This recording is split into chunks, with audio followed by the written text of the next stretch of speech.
Right? Very good. Seventh day, an important progress we have made so far.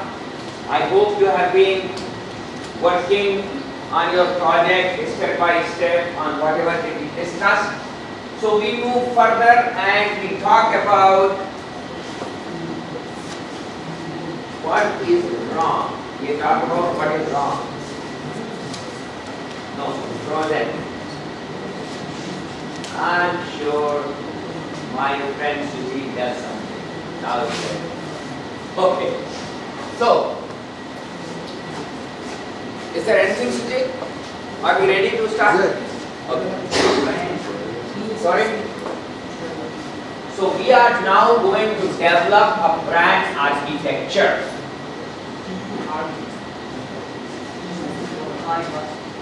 Oh, I'm sorry. Sorry for the typo. Sorry for the typo. This architecture, the E should be there. So brands architecture. As you see, we are going deeper and deeper into the concept. What is brand architecture? To explain this, I have two videos. So first we'll run the videos and then I will further explain this. So one of the videos is this one. Okay, it's just that I have given the link here, but those videos are here. Hopefully it works like this way. Yes. So watch it carefully. This is called brand architecture. Okay. In this brand architecture, there are two important things that you will see. This side, if you see the two columns, on top, what do you see? In the yellow box? Umbrella branding. So there are two styles of branding. One is umbrella branding and what is on the right side? Multi-brand. Right? So here we see the example of umbrella branding and multi-branding. That means all the brands that we have in an organization, or we create new brands for the company, how do we create the architecture for it? How do we structure? Architecture is basically the structure for this building, right? So how do we structure all the brands? If we create a new room, how do we design, how do we create that new room? So similarly, if we have a new brand, how do we fit that brand, or how do we modify the structure? That's the concept that we are going to learn. Now here again, you will see under umbrella branding, there are two columns, right? And they are the example. What is the first one? Branded house. Remember the term, branded house. House is branded. Okay. What is this called?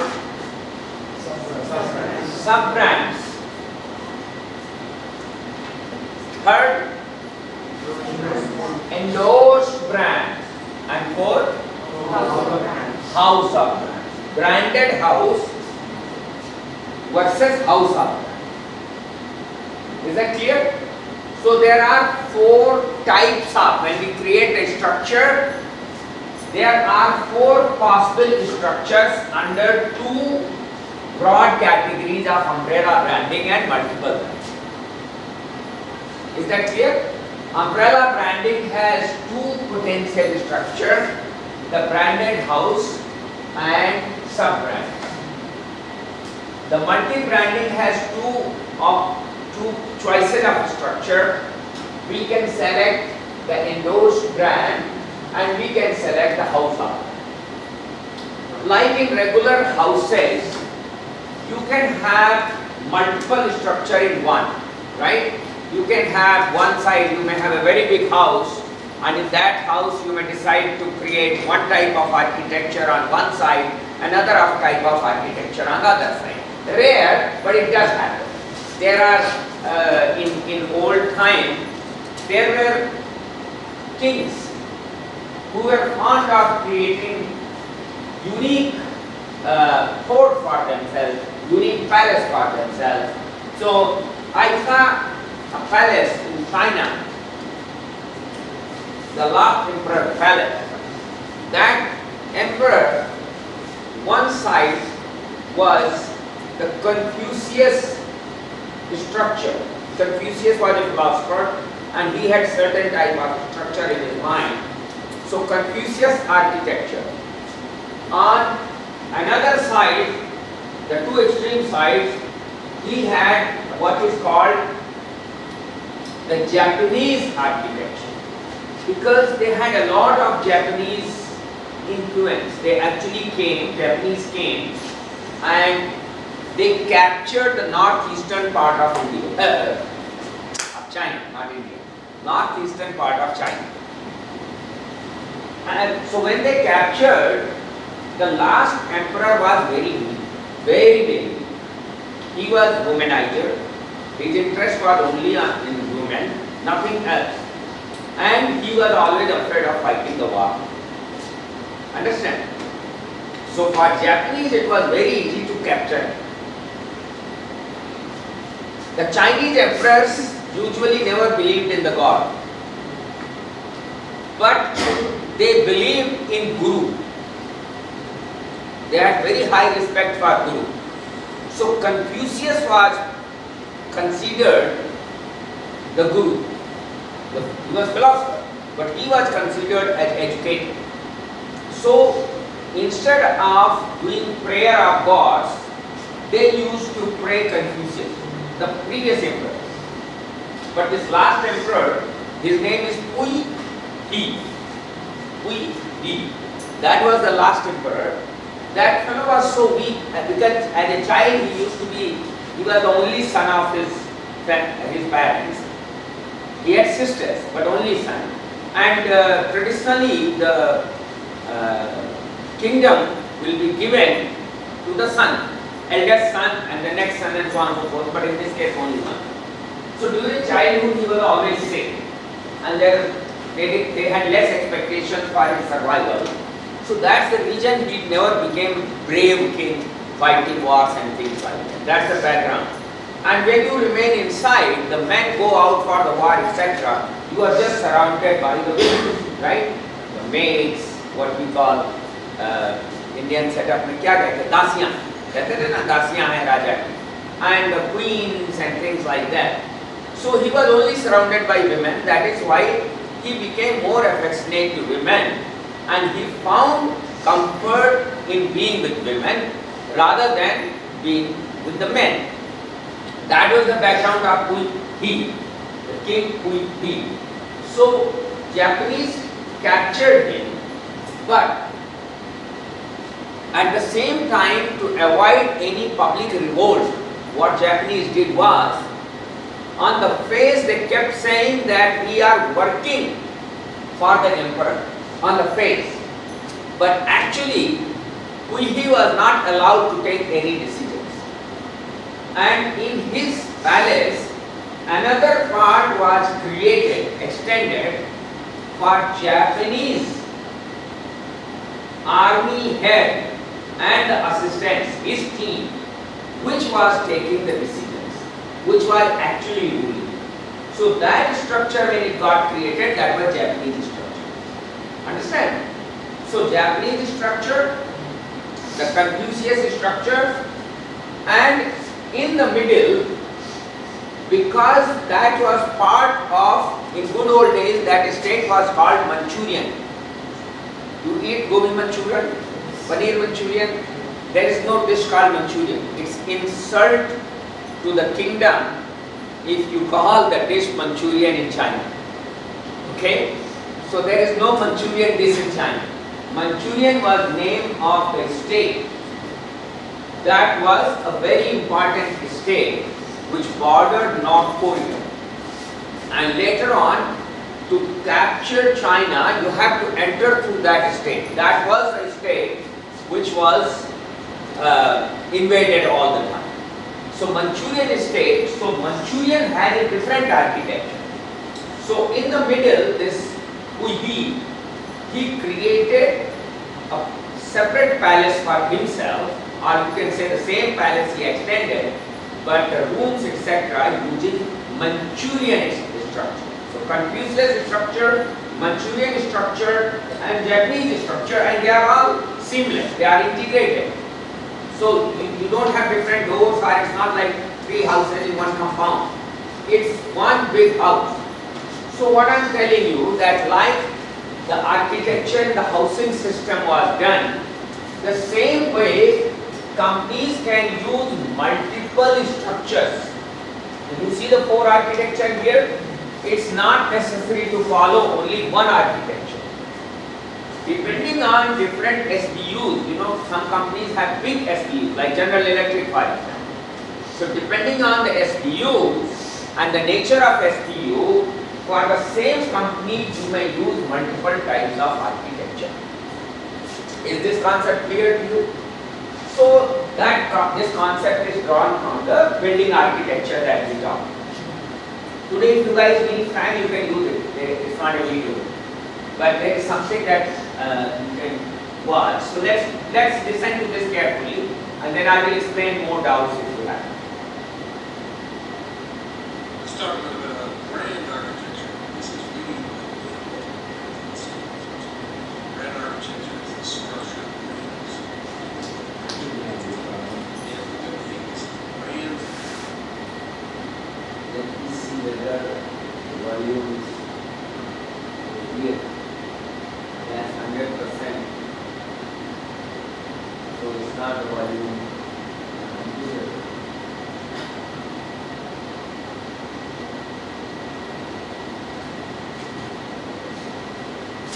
Let's start with brand architecture. This is really brand architecture is the structure of brands. And the good thing is brands are either produced by the company or it's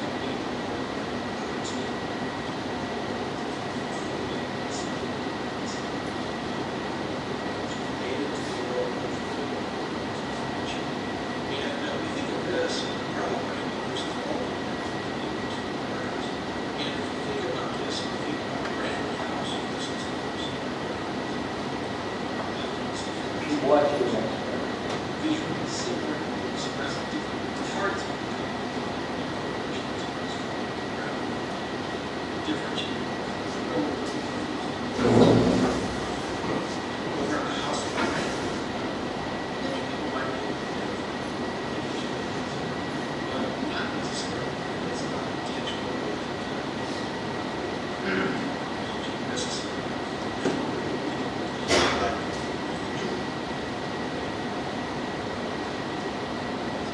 Then we look at these original such as celebrate and endorse brands. Apple, you would say what they do is they actually official similarity. So they are sub-brands, not to confuse. And in fact,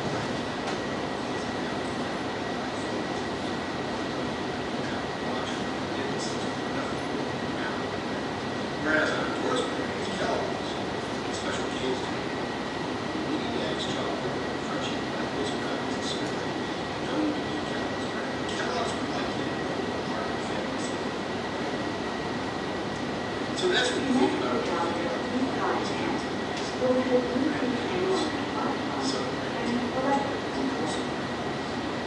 so what are the benefits of scale of economy is lower advertising, local branding allows you to really focus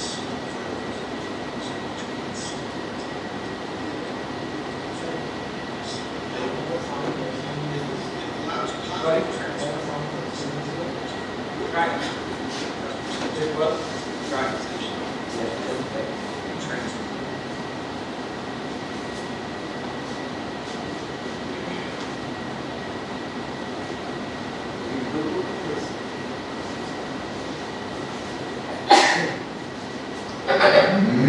Oh, Welcome to Fire Audio Music World. Bluetooth mode. Connected. then you have to go here. Each connected. No, trust me.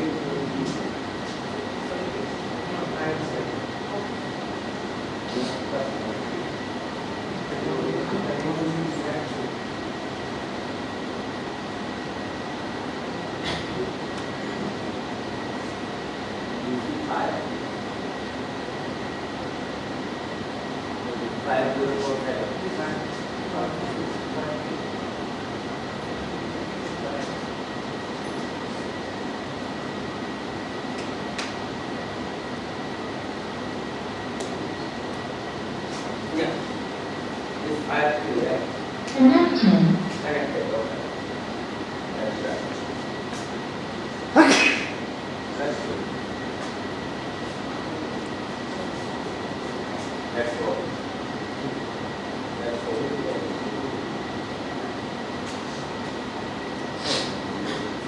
Let's talk a little bit about brand architecture. This is really Much better. Thank you. Brand architecture is the structure of brands. And the way we think of this is brands are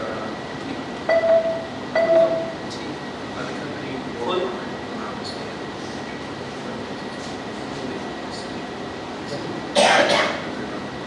Relating to the overall portfolio. And we think of this umbrella branding versus multi-branding. And if we think about this, we think about branded house versus house brand. Can you hear it? Similar to express different parts of the company. Corporation express brown, differentiate the color. Go into over on the house of brand. Many people might be able to identify the PG brands here, but not necessarily, and it's not intentional or necessary. Or they really want to highlight the brand. Then we look at these other two sections here, and we think about sub-brands and endorsed brands. Apple, you can say Apple, that big Apple is endorsed all those brands. But the way they do it is that they actually have visual similarity. So they are sub-brands. No one's confused that in fact iPad Pro is an Apple brand, an iPhone is an iWatch, or an Apple Watch, or those things are nothing more than Apple brands. Whereas on endorsed brands, Kellogg's, Special K's company, Mini Max chocolate or Crunchy Nut, those are not necessarily known to be Kellogg's brand, but Kellogg's would like you to know they're part of the family, so they put it right on. So that's what we think about when we think about these various kinds of ways, branded house, sub-brands, endorsed brands, and house brands. So what are the benefits in scale of economies as well? By promoting a single brand, there's a lower advertising, lower communication costs. But over on the other side, multi-branding allows you to really focus on the verticals. Each one's sub-brands and brands. Again, label. It allows positive transfer of the process. If you're a good customer, if you're good at customer satisfaction as an organization, in total, transfers to goods with Apple products. Confer some benefits of another Apple product. Things that I know which will go to complete purchases. The inability to transfer positive customer experiences is really what happens on the side. Say, for example, a house of brands,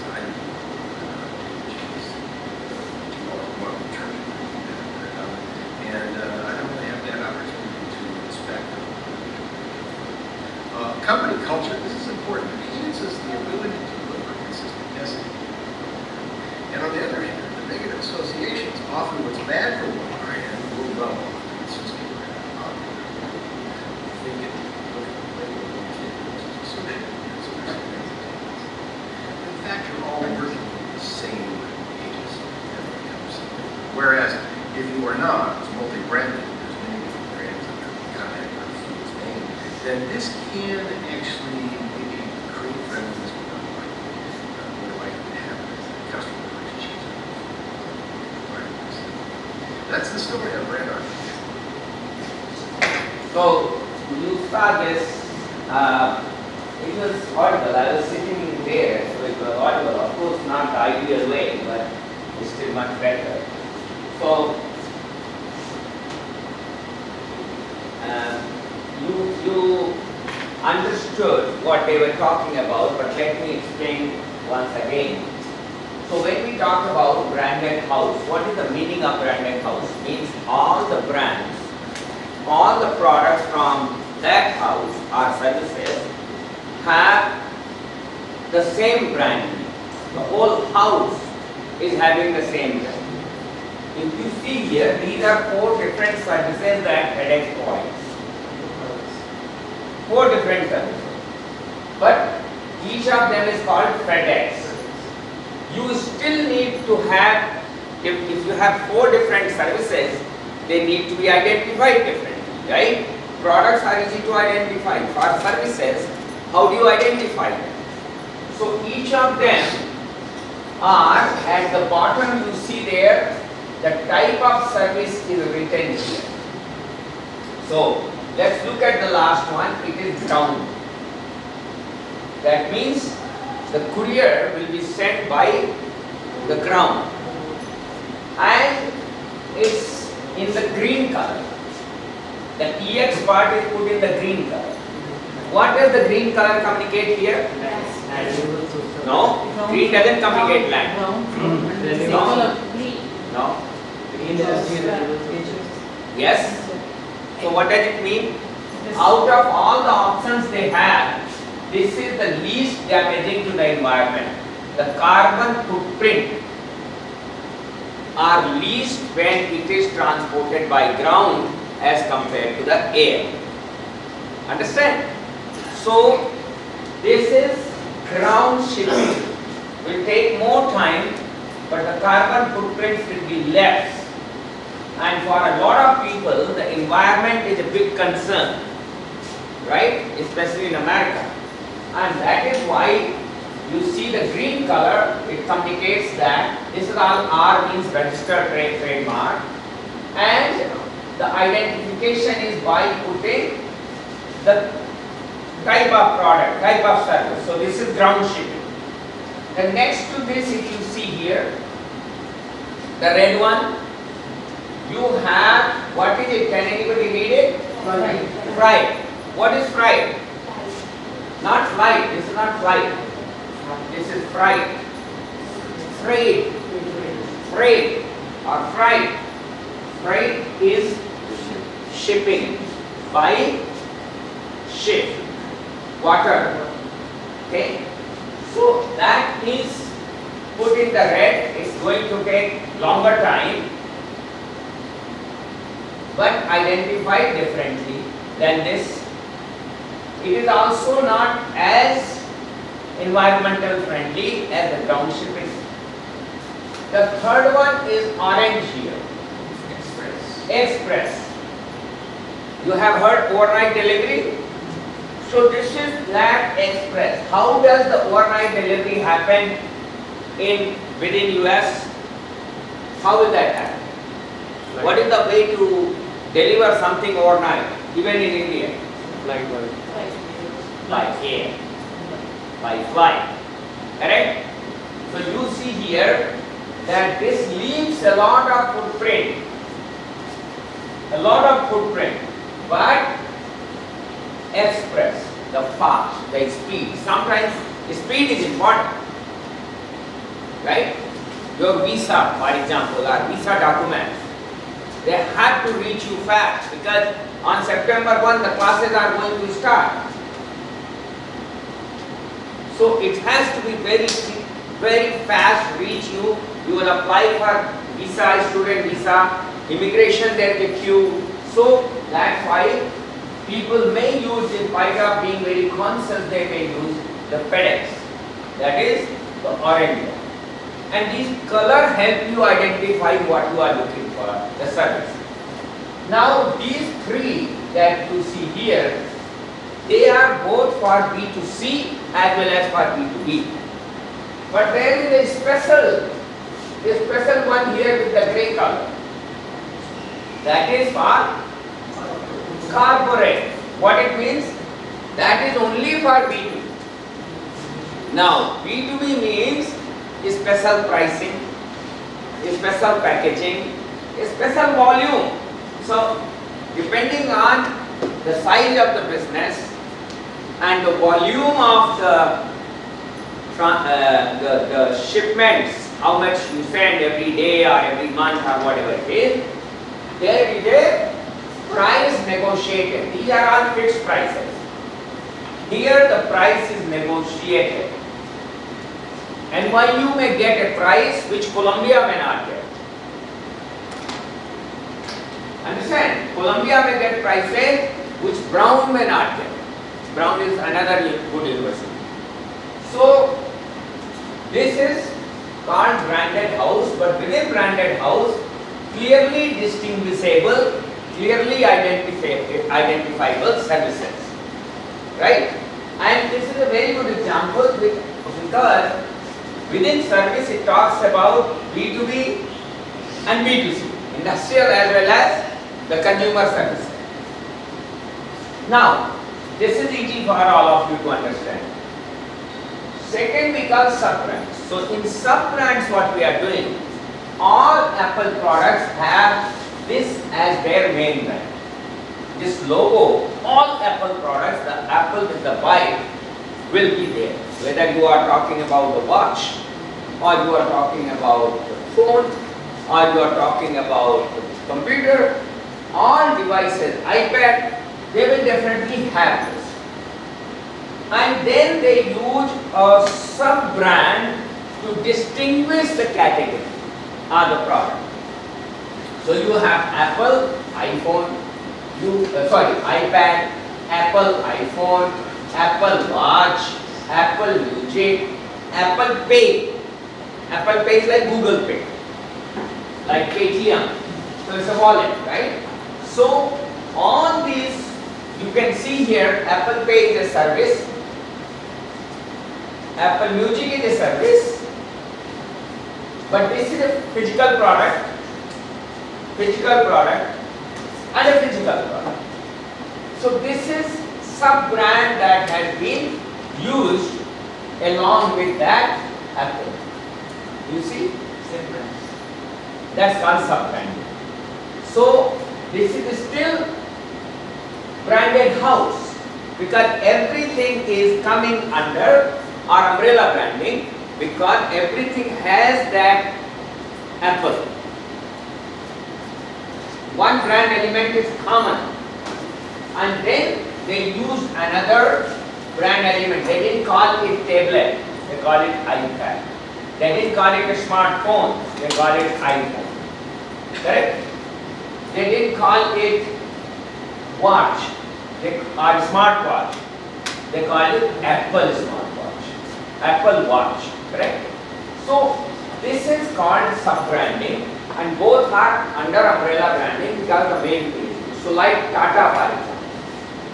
Tata has been, if you look at their architecture, Tata has been using the branded house and for some categories they have also used sub-branding. So both umbrella branding Tata has this. But General Electric has consistently used only the branded house. Understand? However, Tata has recently also started using multi-brand. You are very right. Can you give the one example of multi-brand that they have used? Starbucks is licensed. They have licensed it. Any other? Tanishq, very good. Tanishq is a different brand, a Tata product. Carrot Lane, Shaya, you said something? Jorio. Himalaya is Tata? No, Himalaya is not Tata. Titan? MIA. MIA? What's that? Jewelry shop? Mia. That's from Tata. That's a fine jewelry brand. Yes, exactly. So that's a fine jewelry. Wow. So now the Tata that started with umbrella branding and within that the branded house has moved to multi-branding, and in that multi-branding I think what they are using can be called as endorsement. Because Titan from Tata, right? Tanishq from Tata. So they are using a mixed architecture, like we were explaining that last emperor of China had 3 architectures in one palace. So that's the example of Tata. What about Reliance? What about Reliance? Branded house as well as It's a house of brand or branded house? Okay. What are it own? What are its brand names? Geo, but it is never called Geo. Reliance. Reliance Jio. The Geo Financial. Huh? Geo Financial. Geo Financial. Is it from Reliance? Yes. Collaboration with Under Geo BlackRock. Okay. Then Trends. So it's jewelry shop also. Trends. Reliance Digital. Reliance Trends. What's that? Trends. Clothing. Trends is their brand? Yes.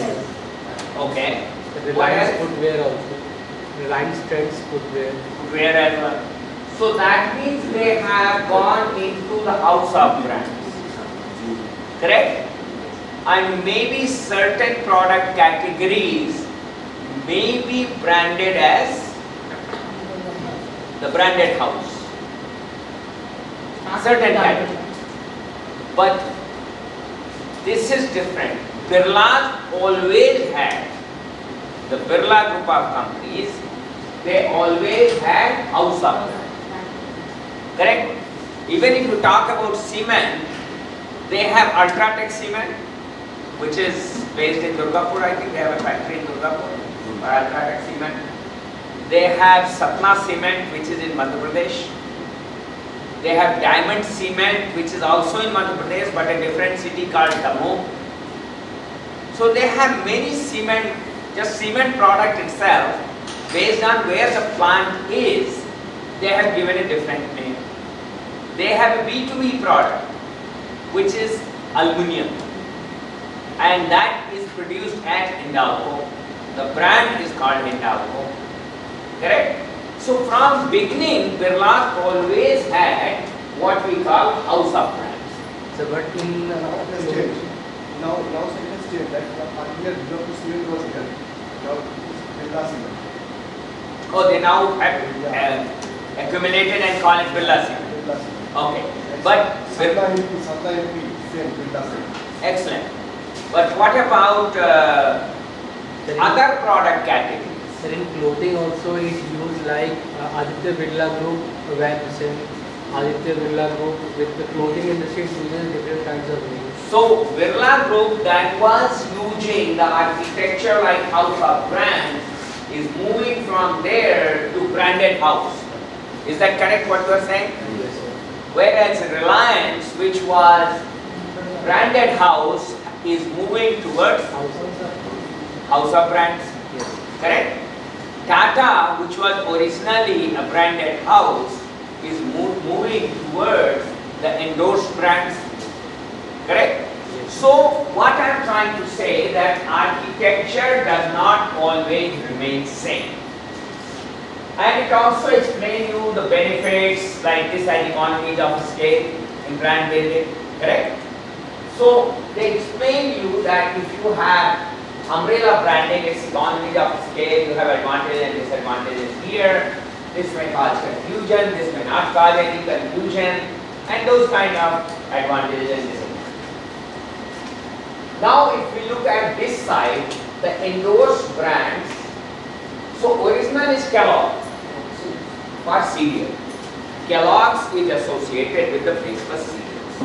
Correct? What they did was from breakfast cereals, they moved to the snacks segment. And those snacks are the bars of different kinds. Right? So if you see those, the problem is that they did not make any of these.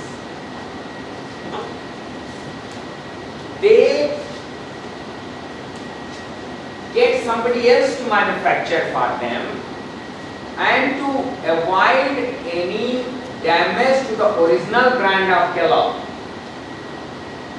potential damage, they started only using as endorsed.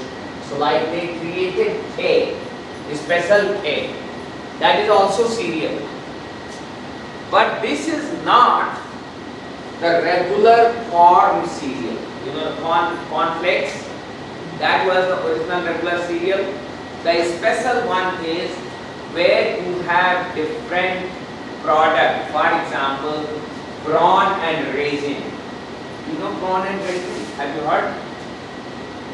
Brawn and resin. Brawn means गेहूं. गेहूं जानते हो? जब गेहूं का आटा चक्की से पीस के आता है, पैक्ड वाला नहीं, then you sieve it. So you have fine white atta and something is left on that sieve. Most people throw that. What is it called? Something which is left in the sieve, what do you call it? The residual. Have you not seen that when the wheat flour comes at home from chakki atta, from chakki, you do like this with a round sieve, and after sieving, the white thing goes on the plate, that is then water is mixed and that is prepared for making roti. Correct? But whatever is left residual in the sieve, that normally people throw it or give it to the animals, cattle. What do you call that? नहीं चारा नहीं उसको बोलते, चारा तो लालू की सब्जी को बोलते, वो चारा नहीं. What do people call at home? हाँ याद नहीं आ रहा. Do you know it? हाँ Tamil what do you call? Rubber. नहीं rubber is different from rubber. That's the Tamil word. Anybody? In northern India, it's called choker. Choker. So choker is basically for those people it's a waste product. But the nutritions tell you that that contains the maximum fiber which is necessity for us. So nowadays the branded wheat flour brands, they say, some will say इसमें choker नहीं मिला, and then others say mixed with fiber. What fiber is mixed? That choker is in it. Okay? So the new awareness is that your roti should be made with that raw wheat. It should not be thrown because that's the most nutritious part of the wheat. So this is called brawn in English. The choker is called brawn in English. Understand? So from wheat brawn and raisin means kismis. You know kismis? Kismis is called raisin in English. So they have, this is considered as a healthy cereal. In fact, healthiest cereal amongst the Kellogg. So Kellogg brought this, but they were not sure how people will accept. So they used the word K special. Under K special, they came with wheat brawn and raisin. Not only that, they had another version which is corn-based flakes, but coated with or prepared with yogurt. Because again a belief that eating yogurt in the morning along with your cereal is good for your gut health.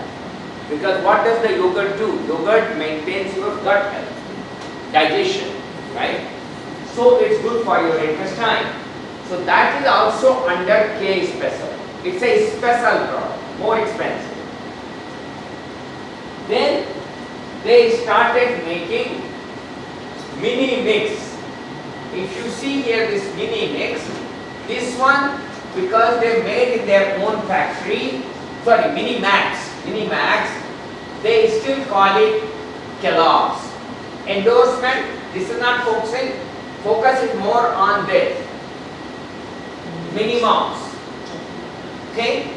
But endorsed, clearly Kellogg's written, so people understand that it is from Kellogg's and it has the chocolate flavor. This is especially for the kids. So they create for kids the cereal which is mixed of smaller poised kind of cereals and bigger size. Processed basically, not very good for health, but kids love those designs and things like that. So that is called a mini Moms. Mini and big ones, so mini Moms. Chocolate flavor. You kids love the chocolate flavors. And finally, this is the snacks. Crunchy nut. It's a bar. It's a protein bar. And when you eat it, it has nuts. And because of those nuts, it's very crunchy. So that's the snack bar. So this is a good example of how the endorsement has been used. Okay?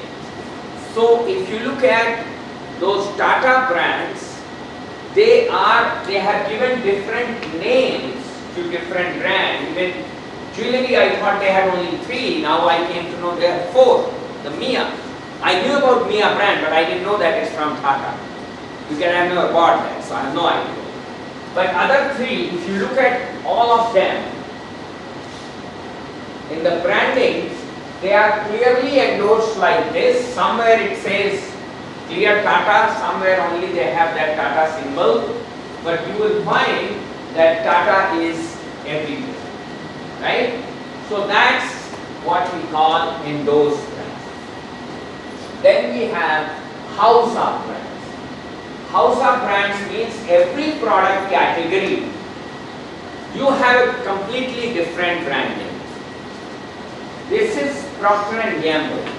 This can happen for many regions. One, you keep on acquiring different brands. So for example, Gillette was never Procter & Gamble earlier. Gillette itself was a separate company and a separate brand. That was, at that time, that was branded house, because everything Gillette made, shaving products. Gillette made shaving products. So everything from razor to aftershave lotion to the cream that you apply for shaving, all those products were sold under the brand name called Gillette, and Gillette was a company. Then Procter & Gamble acquired Gillette. The company is acquired by Gillette. So now it's no more, because the house is P&G. Yes. So it's no more branded house. Understand? Now it has become part of a house of brand. This house acquires or has its own brand, and this house called Procter & Gamble has multiple brands.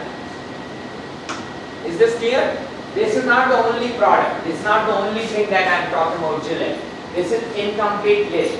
You might have heard about another product called Olay, or O-L-A-Y, Olay, right? It was a separate company, separate brand. Now that is also acquired by Procter & Gamble. So Olay also exists. In no way this is the complete list. It's just part of it to give you understanding. Is this clear to all of you? Any questions? No questions? You have some question? Sir, like suppose like few days that you were talking, Reliance has already acquired stakes of Adani. Yes. So in this kind of situation, can it be considered as a sub-brand? So now Reliance is moving into house of brands. So Adani is one group of brand for certain kind of things. Correct? Reliance is another brand. Jio they are trying to create as a separate brand. Now that I heard, eventually they are going to remove the word Reliance from there and create just Jio as a brand. So then Jio will have its own category of brand. So they are now moving from branded house, which is what they used to be 20 years ago, to what you call house of brands. And the one compulsion when you become house of brands is when you start acquiring others. So for example, Coca-Cola. If you look at Coca-Cola, you know Coca-Cola, what kind of architecture they use? Coca-Cola company, what architecture do they use? House of brands. Because what they have done, they acquired Maaza here, correct? Like that, worldwide, they have acquired different brands. Thumbs Up? Who has acquired Thumbs Up? Coca-Cola. Thumbs Up was Indian brand, correct? They acquired it. So that's also part of their portfolio now. So this is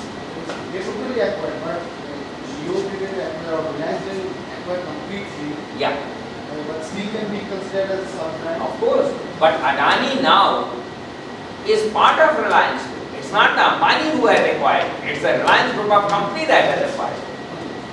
Understand? They have not used the word Reliance in that. And that is still not done for political reasons. You know, there are certain understanding between Ambani and Adani, and it is not yet the word Reliance Adani. Adani people are Exactly, it's not yet done. But as part of the branding, it is there. There is also one brand like food chips or Wow. Wow, Momo. Wow Momo. Yeah. They are extending with Wow China, Wow Chicken, Wow Pizza. Oh, really?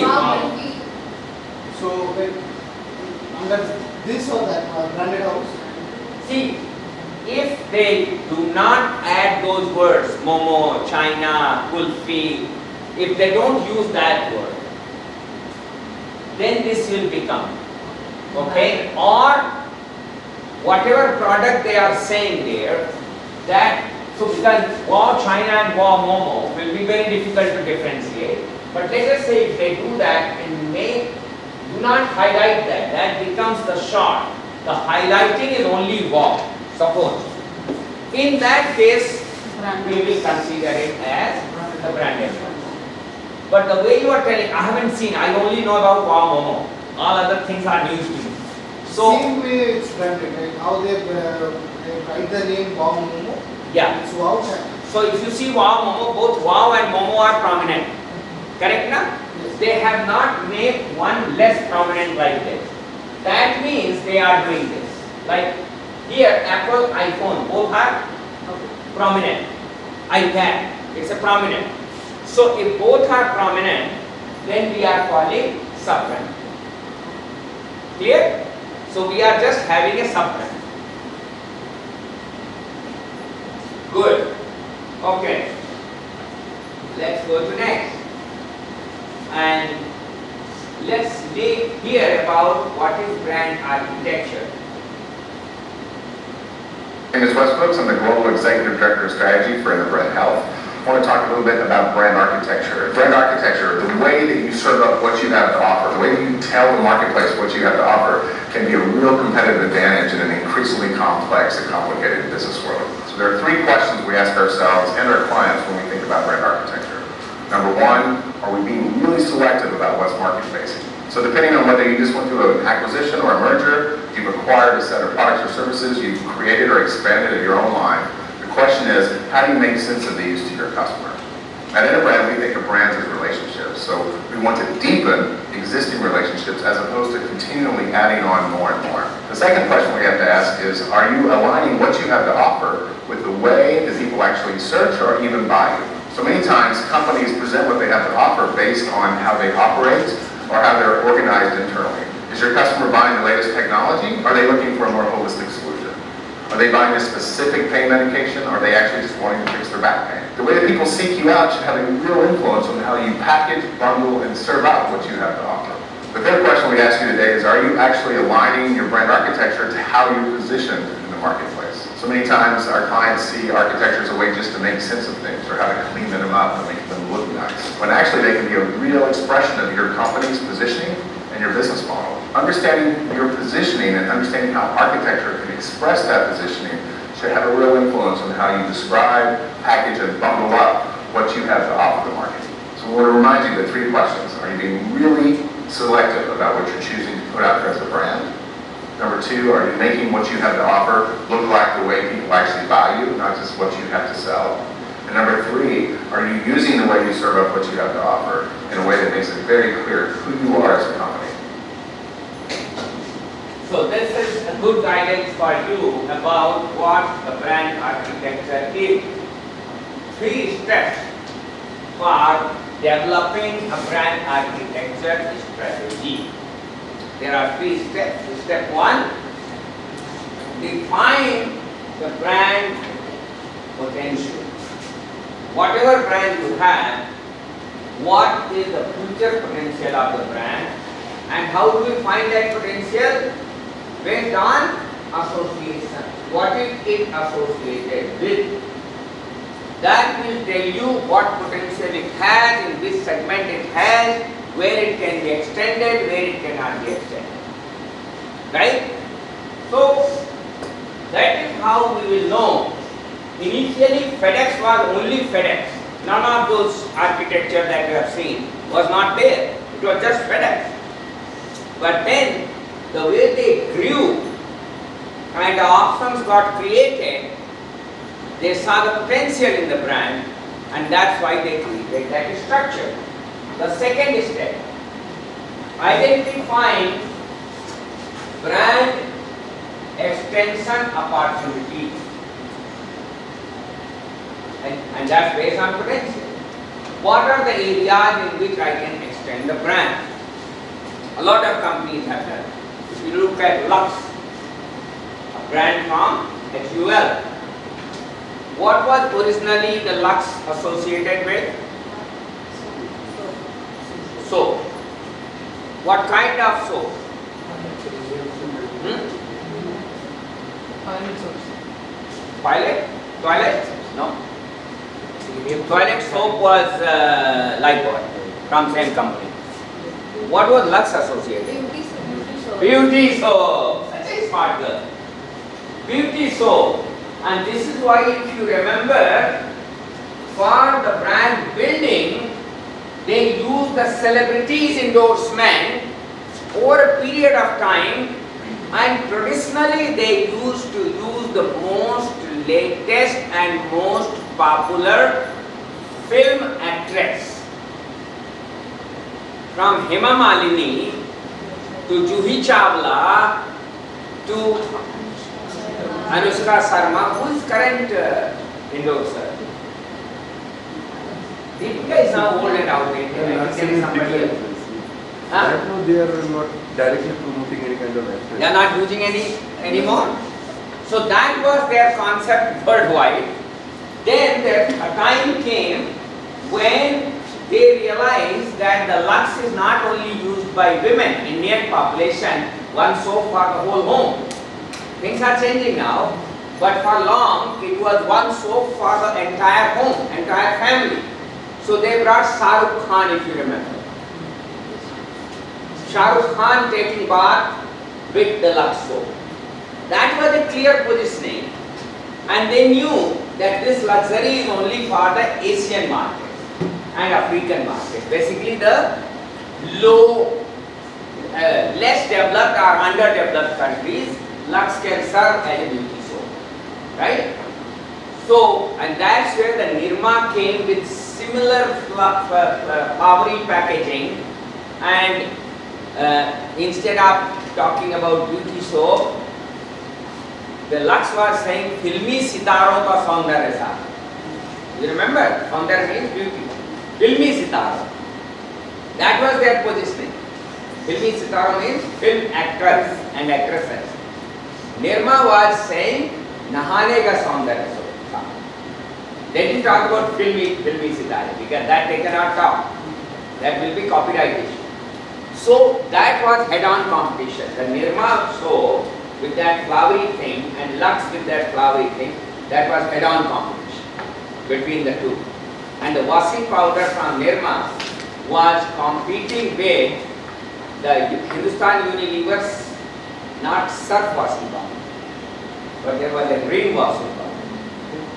Yes, R-I-N, Rin. Of course, the Rin and surf were not able to compete with Nirma, so they also came with wheel. Have you heard about wheel? So more caustic soda, because the whole concept they needed to match, so they came with the wheel. And they said wheel se haath nahi kharab hota. So they said your hand is so smooth like pigeon. So white pigeon will come and you will hold like that. So this is how they created wheel. Wheel was created to compete with Nirma, because Nirma was taking away that large consumer segment for washing powder. The difference between washing powder and detergent powder. The Rin was positioned as detergent cake and therefore detergent washing powder. Surf was a detergent powder. So detergent and washing powder, there is a difference. Nirma had both washing powder first, but became successful. Then they came with detergent powder. That was a big failure. Because when it came to detergent powder, the brand associated in consumer's mind was Nirma cake and Rin cake and Surf powder. That was in consumer's mind. So they didn't accept Nirma detergent powder. But Nirma washing powder had such a strong association that Hindustan Lever, those days HLL, first needed to, they thought that Rin can be converted into a washing powder, but people didn't accept it. Rin was treated as detergent powder, and then they have to come with the wheel as washing powder. Understand? So a new brand can become a big threat for established multinational players. And even today, the sale of Nirma washing powder is more than the wheel washing powder. Understand? The wheel, which is Hindustan Lever, it's much bigger than that, and they are basically the head-on competition. So we have to identify the brand extension potential, where all can we extend, how much can we extend. And step 3 is branding new products and services. When we think about coming up with new products and services, should I give the same name or should I give a different name? That is the decision that we have to take. So these are the 3 steps in which we develop our brand architecture. Any question on brand architecture? In your group project, you have to prepare a picture like this, okay, depending on what kind of brand architecture they are using. So using the picture, you will explain that. Okay? Sujit, you had a question? Yes, go ahead with your question. Like this brand architecture is being used for a new product, I guess. No, brand architecture you always prepare, but when you are talking about That developing a brand architecture, it is for when a company has a new product and trying to position that product in the market. Yeah, Then so it's not only for new product.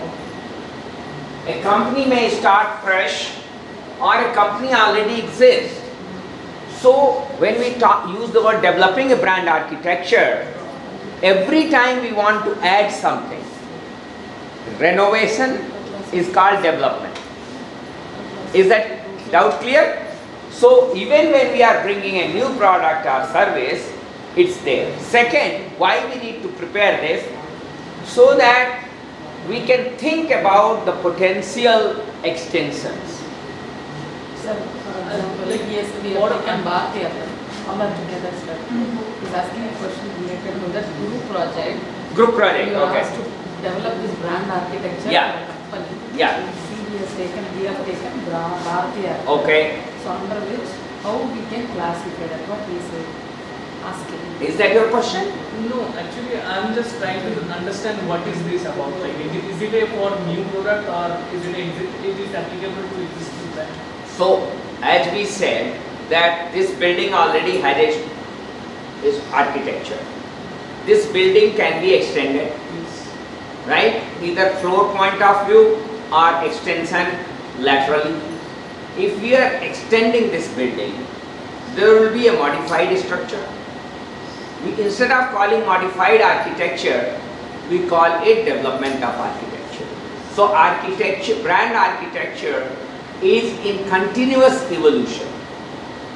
So how do we get that brand potential? Like, is if we do practically, is it like we are going to survey customers and then? So what happens, the brand potential assessment, there are several techniques for brand potential assessment. And one of them is, the proxy variable is brand equity. So you look at how the brand equity is growing, and in future, what do you projected brand equity. So projected brand equity says that this brand has a huge potential. Understand? Then within the brand equity, we had different components to measure. So from macro level, brand equity is a macro level potential concept, and then you keep going to the micro level. That will tell you, this is quantitative part, about the quantitative potential. But we also look at qualitative potential. How do we look at qualitative potential? Brand equity consists of two things, brand awareness and brand image. So, qualitative study will tell in the awareness what is individual's recognition, recall, right? So, for example, when we talk to this younger segment, Gen Z and Gen Alpha, we talk about some of the brands, they are not aware at all. That means they are not aware, they have not been exposed to that brand. So, once, let's say my generation gets older and older, the potential will keep on going down, right? It's a qualitative part of the study. The second qualitative part of the study is the second component of brand equity, that is called brand image. Image is all about associations. What do we associate it with? So just now we talked about Lifebuoy. In my father's and grandfather's generation, Lifebuoy was the most loved soap for taking shower, bath soap, and it was sold as bath soap. It was very relevant because people will have, the whole family will have one soap, and people used to do a lot of physical hard work. When you do physical hard work, there is a lot of sweating in certain part of your body, which because of the sweating is prone to creating bacteria. Lifebuoy is made of carbolic acid. The carbolic acid has a property to kill bacteria. They didn't talk about antibacteria because that time the people didn't know what is bacteria, why I have to kill, all that was not the concept. The concept was you need a soap to take the wash, right?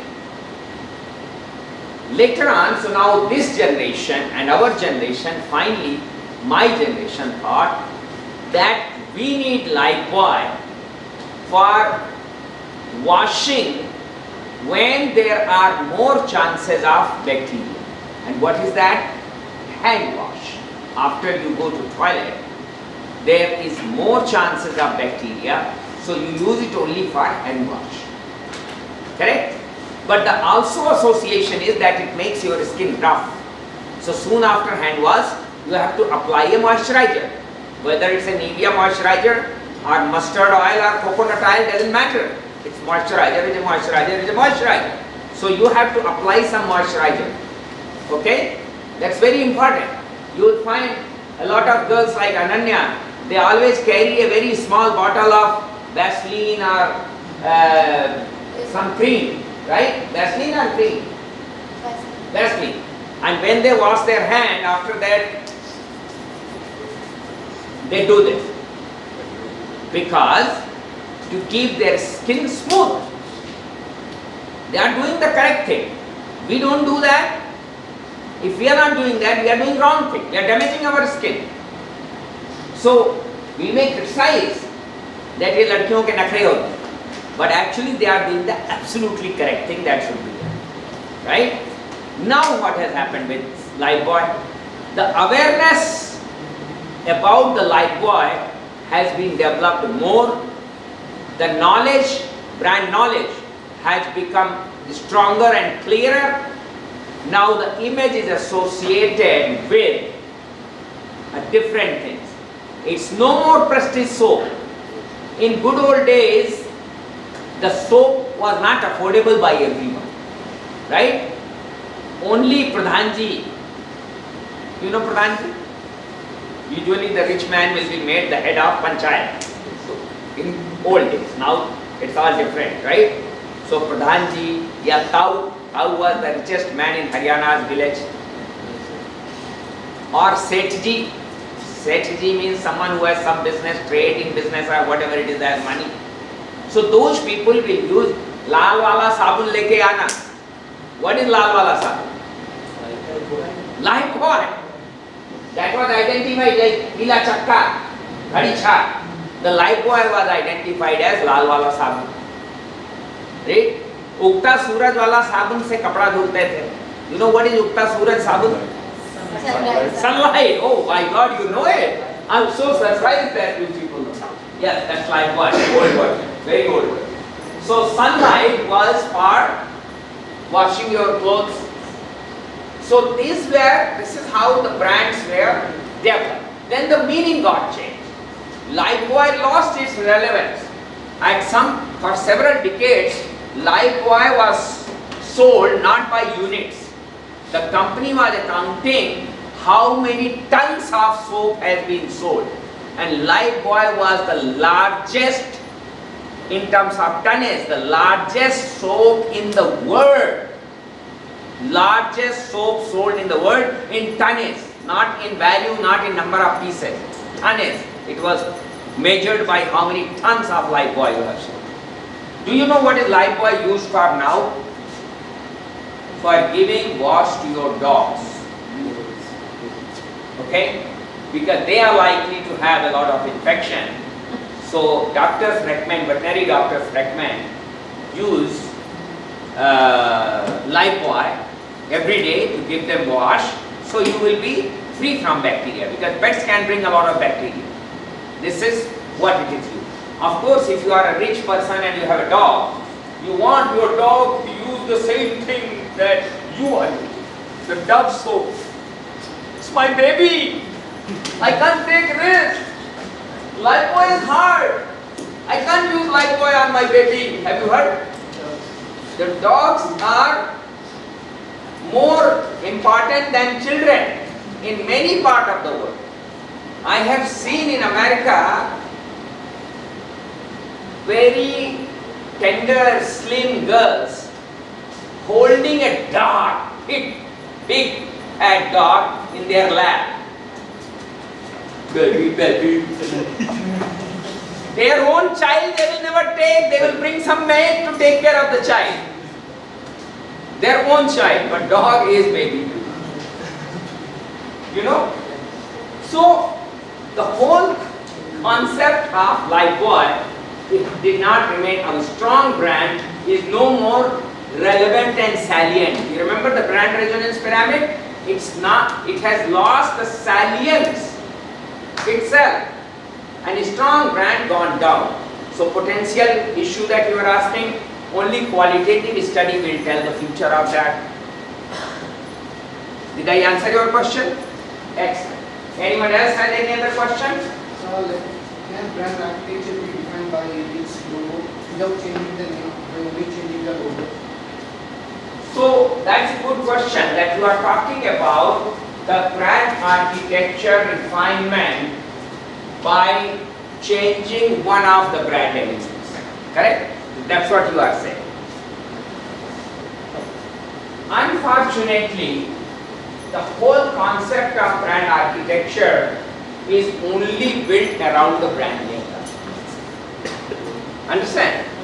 So because brand name is the first element by which we identify the product coming from a particular country. So because of this reason, this is only around the brand name, and other elements like slogan, etc. do not fit. Did I answer your question? So one more question. Yes, go ahead. Does industry has an effect on brand architecture? Yes and no, both. So what happens, one thing is that, let us say, if you have created a very strong brand architecture with very strong position in the mind, the competitors may find it difficult to have another place for themselves. It has happened in American markets, it has happened with them. There were two main competitors and DHL. DHL in America is almost dead because they could not develop an architecture which was convincing to the consumers. They created same product, But they could never create that architecture and could never position that in consumer's mind, which FedEx could do. So this is the answer to your question, that it can affect the industry. And today FedEx is almost in monopoly in US in the Courier service. courier services. Also, like in the automobile industry, what I'm seeing is that everybody has the same kind of an architecture. Every like, be it Maruti Suzuki or Hyundai. Yeah, you are right. But some companies have tried to create the architecture differently and with clear position. For example, Tesla. Tesla is right now a branded house. So what Tesla does, Elon Musk from beginning said we will have only, Tesla should be sexy.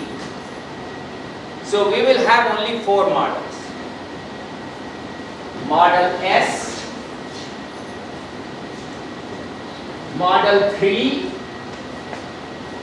Model 3 is written like this so that people can read it as E. Imagine if I have put line like this, you can't read it as 3. Correct? 3 will be written like this. So that's why they don't write 3 in number. In the car, you will find S written or you will find E written. Model S, Tesla Model S, Tesla Model 3, Tesla Model X. The X is one that has a falcon door. You know, the door opens like falcon's wings. And then you have a Model Y, which is a crossover of sedan and SUV. And this is the most successful model, which ultimately forced both Mercedes and BMW to copy this and create a crossover model. It's called crossover model. See, BMW and Mercedes, they either had SUV like any other automobile, or they had a sedan. But Tesla, this is sedan, this is sedan, this is sedan. Okay? So sedan, they have 3 models. This is relatively the smaller one, and these are bigger one. The only difference is one has a falcon wings and another one doesn't have. But this Model Y is completely different. First company to create a crossover, it's called crossover, between sedan and SUV. So from look point of view, appearance point of view, it looks like sedan. But from functionality, utility point of view, it is a SUV.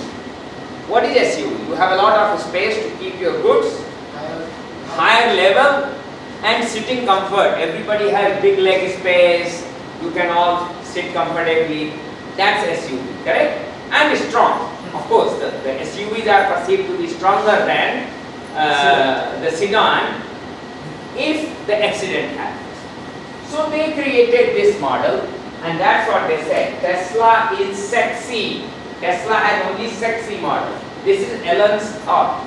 And this is why they created these model names, which other car companies didn't do it like that, right? Honda Accord, Honda Civic, and then when they went to the higher end, they completely changed the name called Acura.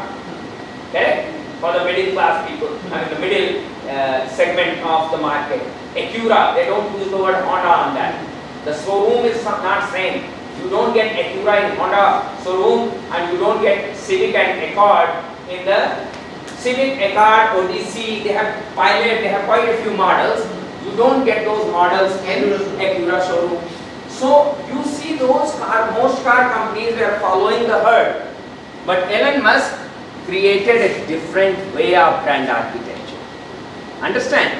Companies were calling using sub-brands, Honda Pilot, Honda Accord, Honda Civic, Toyota Corolla, Toyota Camry, Toyota Sienna. So they were all using sub-branding strategy. This person made his branded house. Branded house. And that branded house in this manner.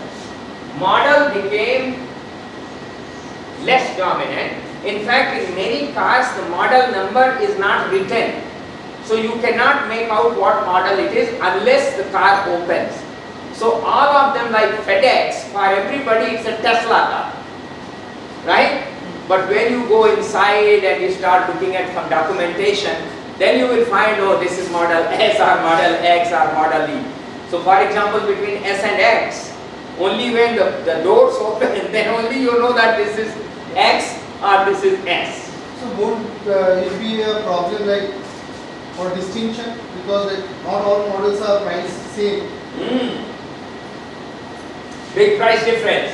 There's Yeah. like somebody using a Y and somebody using a E. Yeah, it's not called E. 3. 3, it's called 3. It's just written like this so that it can look like sexy. That's the only reason why it is written, but it's model 3.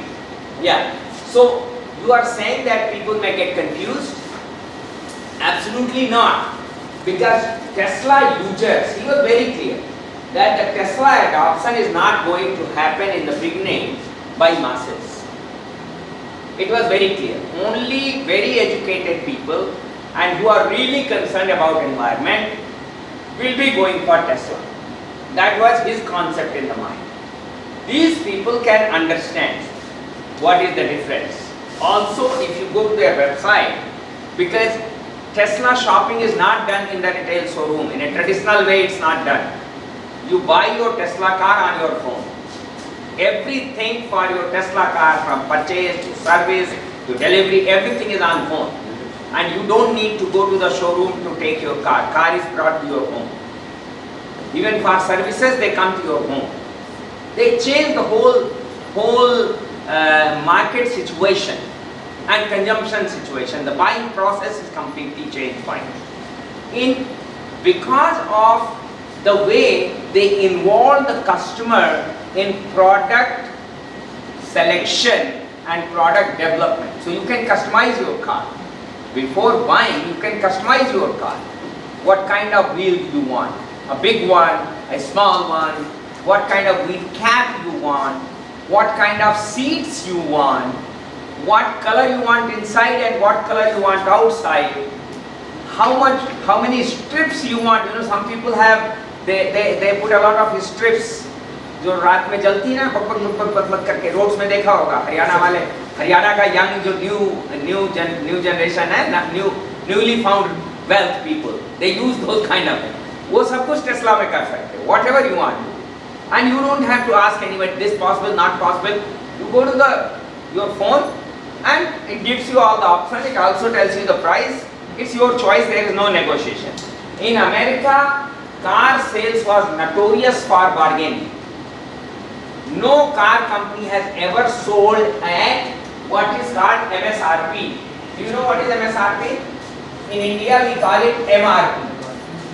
So MSRP is called maximum suggested retail price. Maximum suggested retail price.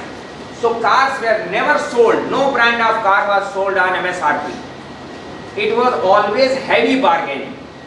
And depending on the desperation of the salesperson and the sales team, the target achievement. So people knew, go on the last day of the quarter, they are desperate to achieve their target, they will give you the maximum discount. Again, they knew that this retailer already sells very well. Even if you go last day, nothing will happen. But this retailer has a sales problem. He is not able to achieve the target because that is located in lower income category segment. So go there. Less sale there, you will get more discount. So they will operate at a lower margin. So all this was in human concept and it was by bargaining.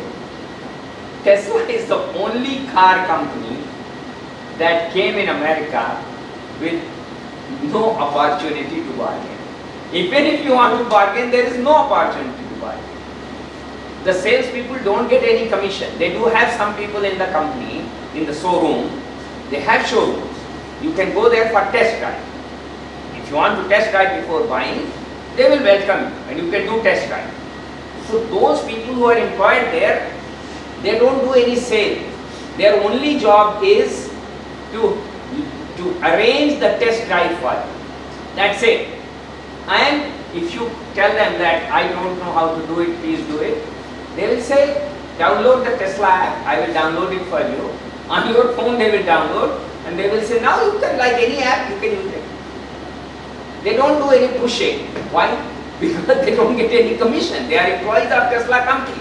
They are not they don't have franchises. Other car companies have franchises, the dealership, what we call dealership. So dealership, the person who has got dealer, he makes well, right? So far, depending on how much you sell, more volume at a lesser margin, your total money may be more. And that is why the salespersons are pushy there. Once by mistake you send a query by phone or by email, they will change you like anything. You block one person's number, the other person from the same company will call you. So that was the hard selling done by automobile industry. Tesla changed the game. So they created it and there is no confusion at all. Absolutely no confusion. I drive this model. I use Model Y. Mercedes and BMW does the hard selling? Yes, very hard sell. And even they give discounts in their segment. Acura, Lexus, there is a hard sell and there is a discount, bargain.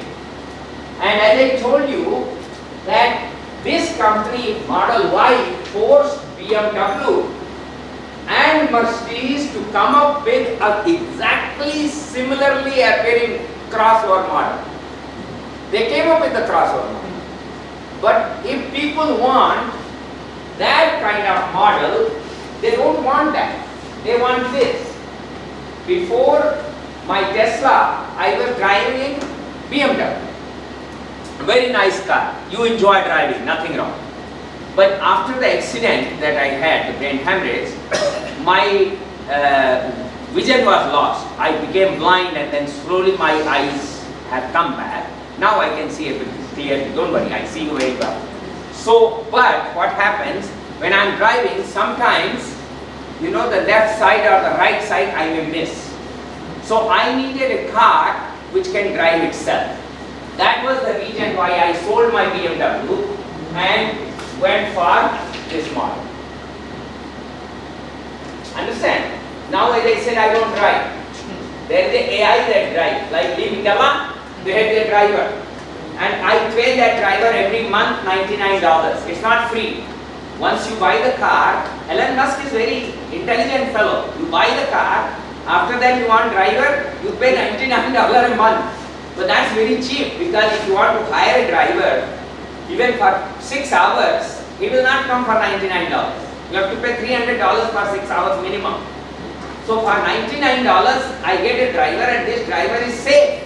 He never gets tired, he doesn't smoke, doesn't need tea, coffee, anything, not even requires to go to washroom. So this driver is very efficient.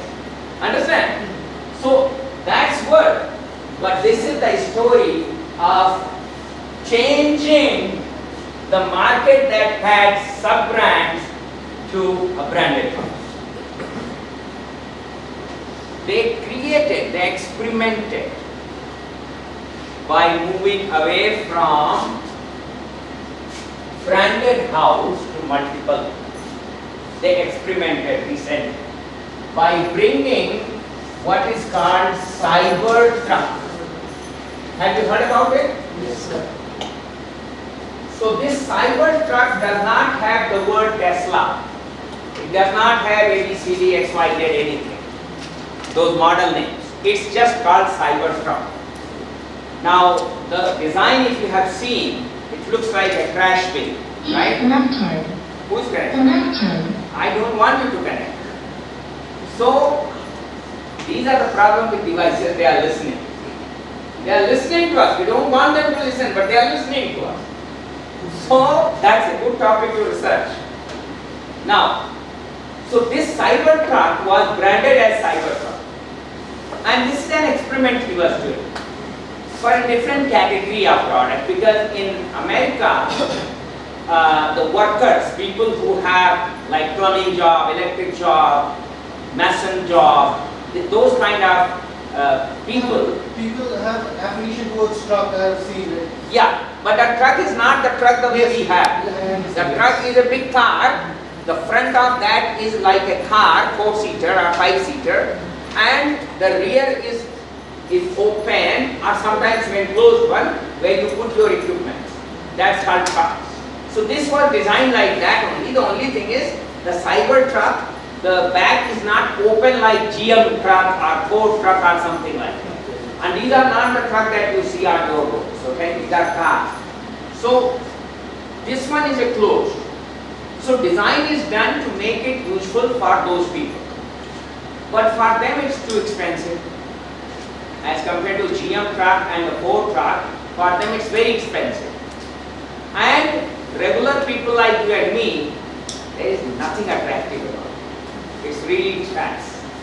If you see on the road, you will hate it. So this experiment is actually failed. It has failed. However, you may be aware that he is also working on sending people to space. Are you aware of that? That's a different product category altogether. It's not automobile. Right? For that, he has created a different brand. So, but that is still in the developmental stage. Once that comes full-fledged, Tesla may move to multi-branding, but within multi-branding, so let's say once you have P&G or you have Gillette, the Gillette could have the branded house within that, and Rocket may have its own branded house. Understand? So with multiple brands also, then if you have more items, you may be able to create another architecture for this. Did I answer your question? Anyone has any other question? No? Okay, excellent. Very good. Where is my seal? So the next part of the session is about designing brand hierarchy. Once you have a structure, there should be a hierarchy. So designing brand hierarchy, brand portfolio, and corporate branding. So corporate branding may be applicable to those who have taken TCS and Infosys. That's corporate branding, B2B branding. Portfolio is for everyone to prepare for your project, and hierarchy everybody has to prepare. Now let's see what are these concepts. So first we talked about brand hierarchy, and instead of reading this, I directly take you to the example to explain. That will be easier. So there are these 5 levels of hierarchy. What is hierarchy? Hierarchy means that people are at different levels. You have CEO, right? Then you have GM, then you have senior manager, like that. That's called hierarchy, levels. So how many levels we have here for the brand hierarchy? 5 levels. Okay? Now as you know, some organizations are flat, they have less hierarchy. Some organizations are tall because they have a lot of hierarchy. Banking, for example, if you look at SBI, it has a very tall structure. ICICI, when it was started, it has a very flat structure. So there was president, there was vice president, and everybody else was assistant vice president. You know that? Amazon, the positions for outside world, they use different words like senior data scientist, they may call senior finance manager, general manager. This is only for outside world. But for all practical purpose in the internal organizational chart, they have 9 levels, only 9 levels. And they are called level 9, 8, 7, 6, 5, 4, 3, 2, and 1. 1 is the lowest level. These are the people who bring the truck. In India, I have seen Amazon using motorbike with a lot of goods. So these are level 1 people. So you can imagine, and level 9 is only one person right now. Who is that? Jeff Bezos. So the topmost position is level 1 and वो सामान देने वाला is level 9. In between you have different people with different levels. Now, my son is at level 7. He just got from level 6, he got promoted as level 7. So the next promotion will be level 8 and nobody can replace the temperature, so he will never become level 9. Understand? So he started at level 5, quickly moved to 6 and now he is 7. So this is a hierarchy that looks very tall, but the way it is designed, actually it's not very tall. So for example, a level 1 person will never reach there. Level 1 person will reach maximum up to level 3. Right? So if you see the first 3 levels, they are actually one type up. Understand? Then if you look at 4, 5 and 6, this is what you can call it lower management people or frontline management people. If you look at level 7, that's the only middle level management. And the top management, CEO and all that is level 8 and 9 is the chairman. Understand? So it's very flat. Very, very flat organizational structure. But within each of these levels, there are salary bands. Different salary bands. And those salary bands define your experience, your quality of work and things like that. That's why if you remember in the first class I shared with you that my son gets 3 times more salary than me. That's because he's in level 7. Not everybody in Amazon gets the same salary. It depends on the level. Right? So similarly, in the brands we have 5 levels. Not every company needs to have all 5 levels. Okay? Company level or corporate level brand, Tata, GE, Tesla. Then you have family brand level. Family brand level, so let's say if we take the example of Honda, that's the corporate level. Then they have a car called low economic segment car or the entry level car called Civic. So Civic is the family brand level. But within Civic, then they have different variety of cars. For example, sports, Civic Sports and Civic Regular. So we call it individual brand level. Understand? Then there is a modifier level. What is the modifier level? Various models within that. So Civic has several models. Like LX is their lowest model. Both sports and the regular car, they have several models. So one is called, the lowest level is called LX, basic car. There is nothing fancy about it. Then you have EX, that's an executive level car. Then you have EXL, that is executive level car with all possible functionality, including the seats are leather seats, ventilated and heated both in front and back. You know meaning of ventilated and heated seats? In the winter the seats will get heated. In the winter they will give you the air conditioner feeling. So the ventilation will be there, it won't be hot, it will be the cold, even coming from the seats. And those are leather seats. And then they also have hybrid in that. The third thing I forgot, sports, regular car and hybrid car. Hybrid cars means electricity as well as fuel. But now they are coming, they have started another for all these models, the electric car. So that is what we call modified level. The same model is being modified with different kind of options available in the car. That's called modified level. And then some cases there may also be description in that. So description, for example, some cars use 2 engines. Same model, some cars use 2 engines and some cars use 1 engine. Like aeroplane, if you have seen, some aeroplanes use 8 engines, some use 6 engines and minimum is 2 engines. Aeroplanes always have to have minimum 2 engines. And the reason is only one engine is used, but if it fails mid-air, automatically the second engine starts and takes over. And then the emergency landing has to be done in the nearest airport so that the first engine can be repaired.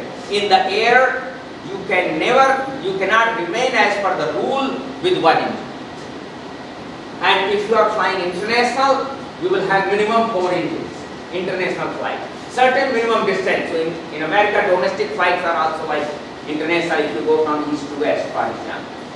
So 4 engines. And then you remember Singapore Airlines started the longest flight in past. I think it's stopped now, which was from Singapore to New York, I guess, 17 and a half hours. That was the longest flight. That had 8 engines. Because at any point of time, to maintain that big plane's functionality, you needed to run at least 4 engines at a time. So 4 engines are running and 4 are spare. So if any of them gets spoiled, the 5th one can be started, 6th one can be started, 7th can be started. But the moment you have used 7 engines, then you have to do the emergency landing. Because now you are left only with 1 engine. Understand? So these are now called product level. So for you it may look Boeing 747. But Boeing 747 also has different products, and that's what happens. It same happens with Tesla also. Only Model Y, because Model Y is the most powerful car. This comes with 2 engines, 2 types of product, 2 types of product within this. It is still called Model Y. You cannot make out by looking at it which one is what. But the product level is, product description is single motor or dual motor. Dual motor. So for example, my car has dual motor, 2 motors. What is the advantage of 2 motors? It's not like air that the one will fail. But with the 2 motors, the car has more power. So your air conditioning works better. Car cools in less than few seconds. We are not talking about minutes, few seconds. The car will cool or will get heated in any kind of condition. And with that kind of powerful air conditioning, and it's an electric car, remember, it's not gasoline based. So electric car means your battery is being used. So that's why you need double motor, and the battery in your car is different from the single motor car. So this is product level description that. Now, I have an example that all of you can relate in the next slide. Sorry, is brand hierarchy, is it minimum to brand width, length, depth, and consistency? That is called product portfolio matrix, Is it similar? and you can bring something analogous to it, but it is not.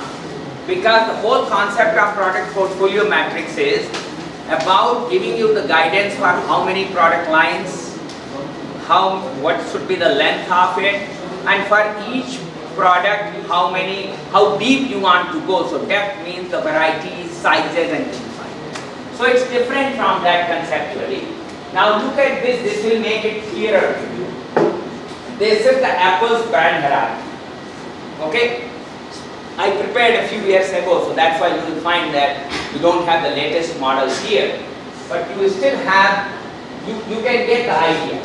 So Apple at the top, that logo, what is that? What level is that? Keep going here. Vanilla. Correct? Agree? Look at the second. Now you have iPhone, iPad, all this that you have. They are family of smartphone, family of tablet, family of computers, correct? So go back here. Is that clear? Look, let's now go to the next level. This level is what we are talking about. You see there? Now, let's go back what it is called. Individual brand level.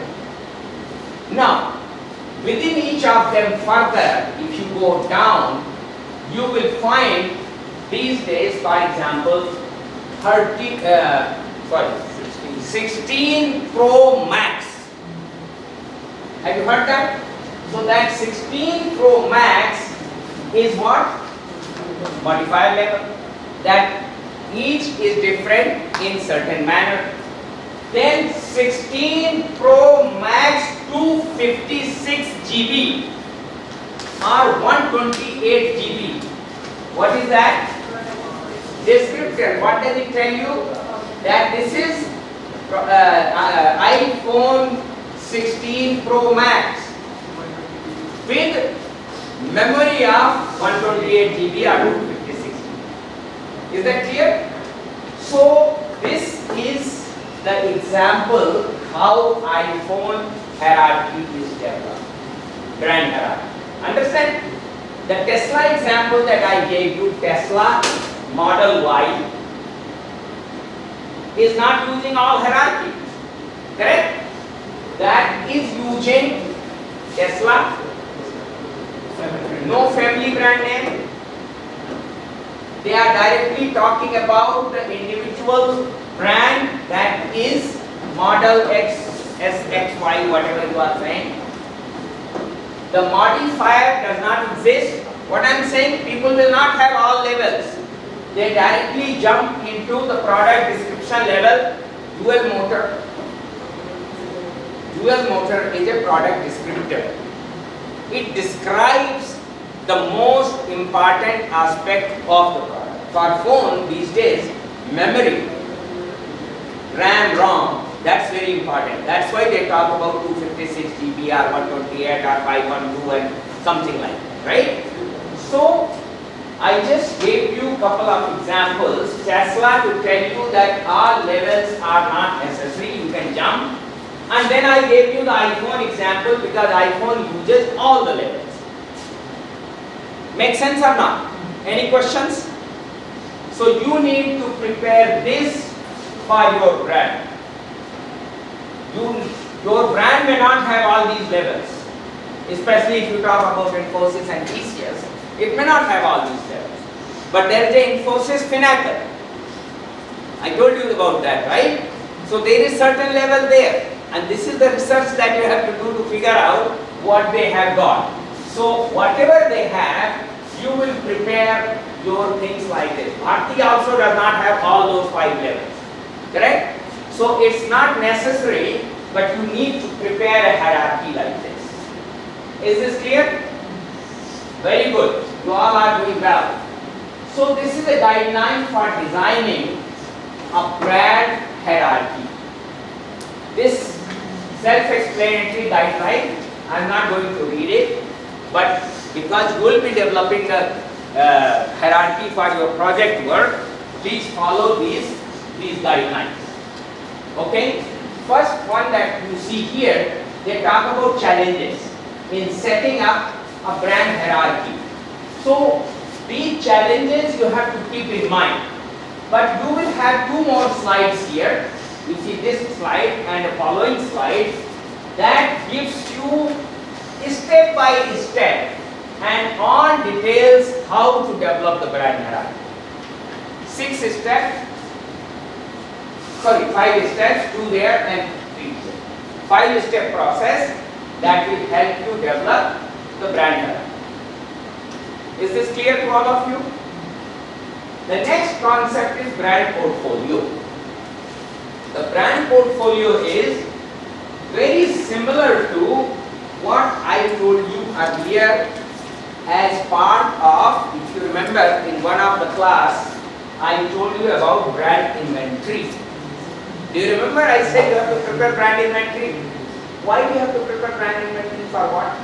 What is brand inventory used for? For what purpose? Brand? No.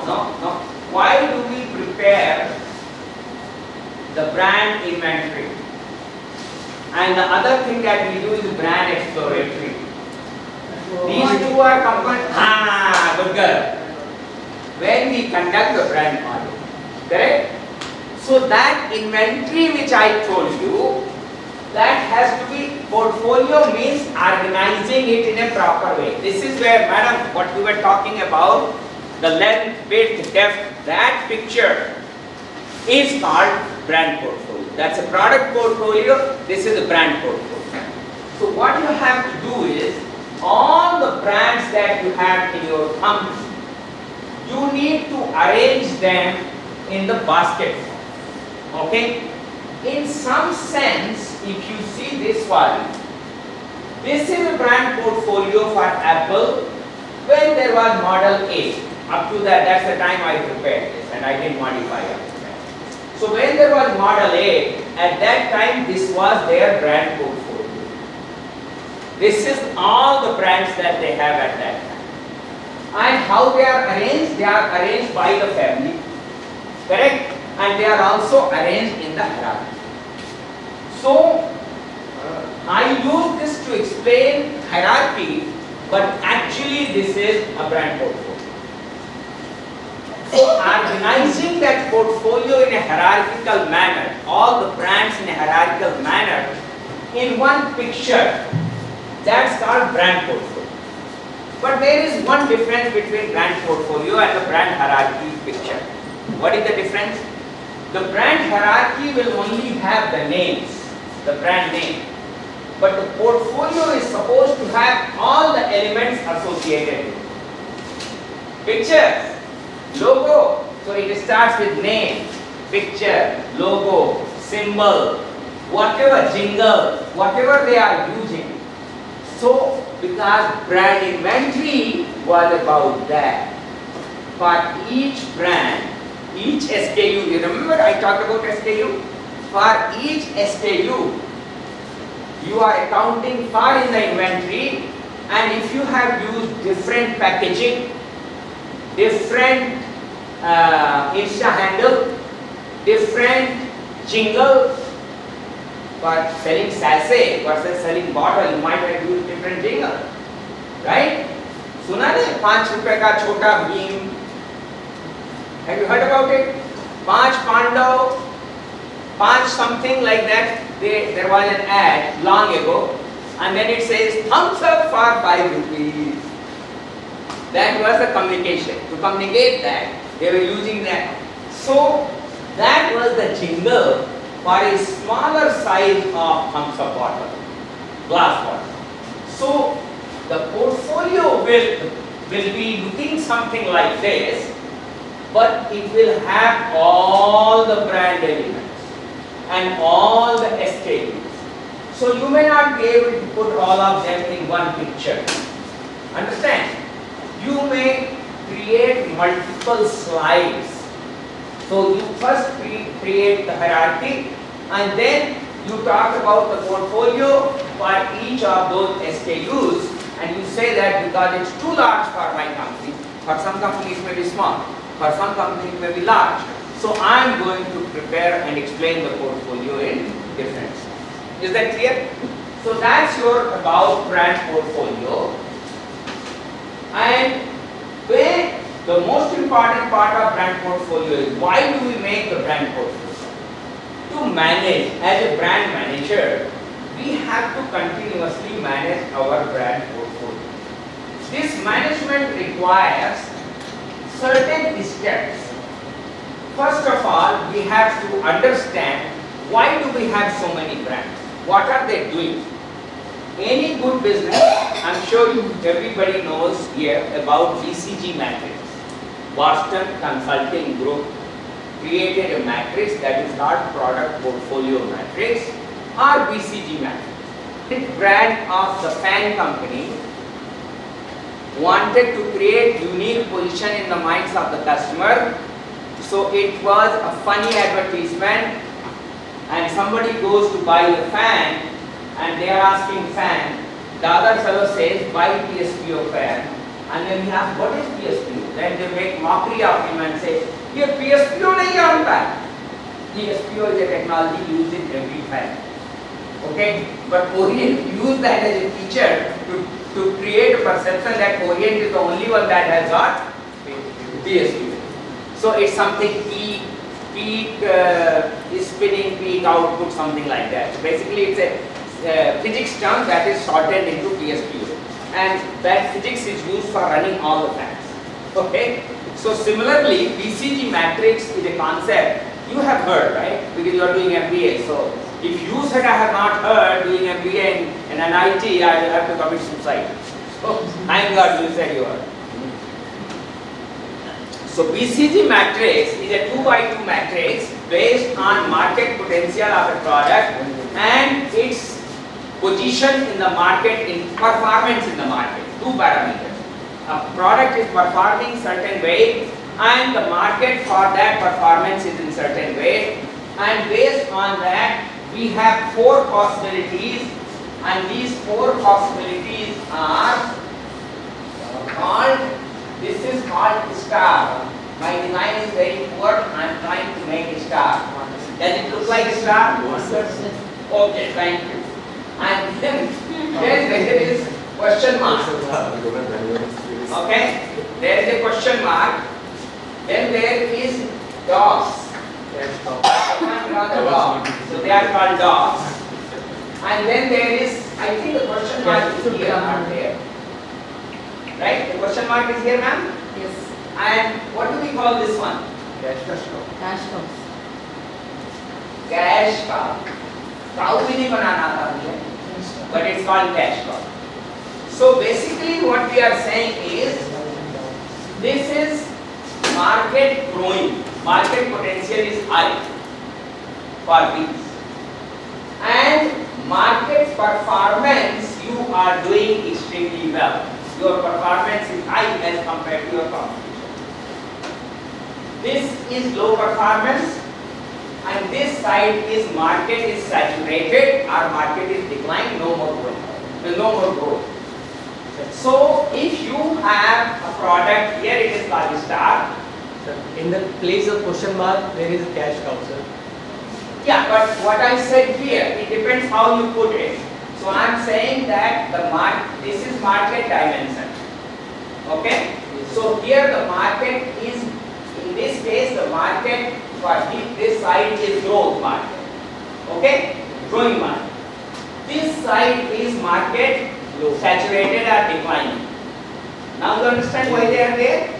And this side is performance low and this side is performance high. It's convincing now? So conceptually we should be clear. Matrix can be put in any manner. Right? Matrix is matrix. ऐसे देखो, वैसे देखो, कैसे देखो. As long as conceptually it's clear, it's the same. Am I right now? Okay. Madam confirms, so I don't have to worry. She knows. She knows more than me about all this because I don't teach all this. This is long old knowledge. No more relevant for me to teach. So this is a product portfolio map. You can so here most important part is, this is, you are leading in a growth market. For continue to leading in the growth market, you need more investment, you need more money. Correct? But that money, this should be able to generate that money for itself. But whatever surplus it is creating, don't give it to anybody else. A lot of places this is a mistake there. Your business is doing very well. It's in the growth market, you are leading, you are generating money. जो surplus है वो दे दो इसको बेचारी को, इसका अभी नया शुरू हो रहा है बिजनेस, इसको पैसे की ज़्यादा जरूरत है. That's what they do it. या कहेंगे इसका बिजनेस बेचारे का, this business is getting in trouble, it is declining, help him. This is what industries do. That's a big mistake. The real rule of thumb is, this should not give money to anybody, खुद को use करना, right? To grow. Stars need all their surplus for themselves. The question mark could be a new product in a growing market, or for whatever region you are a follower in the growing market. So performance, you are not at the top. So you need help here. This is the place that needs money, because if market is growing, it has a potential to become future star. So this is why this one is also called wildcat. Another name for this is wildcat. You know what is wildcat? जब बिल्ली भूखी होती है तो उसको कहीं से भी मिलेगा तो खा जाएगी और कितना भी खा जाएगी और जब खा जाएगी तब वो बिल्ली स्ट्रांग बन जाएगी. Understand? So wildcat. This is why this is called wildcat. Now this needs money. Now from where the money will come? That's the question. I'll explain you from where it will. Now this is dog. Why it is called dogs? Because the market is declining or it is already saturated and you are the lowest performer in the market. Market is declining, you are not going to grow, your product, your division, your SKU is in the decline. What do? We treat them like dogs. Traditionally, how the dogs were treated, or even now when you see the dog, what do you do? Right? That means digest will. Dog को पैसा नहीं देते. Dog, sell it before it becomes liability for you. Get rid of it before it becomes liability. Also there is a reality. If you have a dog as a pet, it will help you grow for 12 years. 10 to 12 years, dog will bring fortune for you. But after 12 years, every day the dog is alive is going to bring calamity for you. Deaths, job loss, diseases. And that's why when you keep dogs, be very careful. And I'm not telling you from one example. I have clients. By the way, I have multiple business, and one of my business is astrology. Yeah. And I have clients, but my charges are very, very high. One sitting, one interaction, $1,000. And I have clients in UK, Australia, New Zealand, America, Canada, and some big business people from this country. Only business. Not everybody will afford to give me $1,000 for 1 hour sitting. Okay? So I do astrology. And that's why I'm telling you based on my clients, several clients who had dogs. One of the clients was Vice President of Microsoft. Vice President of Microsoft's salary, you will not be able to imagine how much he gets. In US, headquarters, I'm not talking about Microsoft India. And he and his wife was managing partner of PricewaterhouseCoopers in America. So the whole family was filthy rich, extremely rich. Their house was built in 10 acres of land.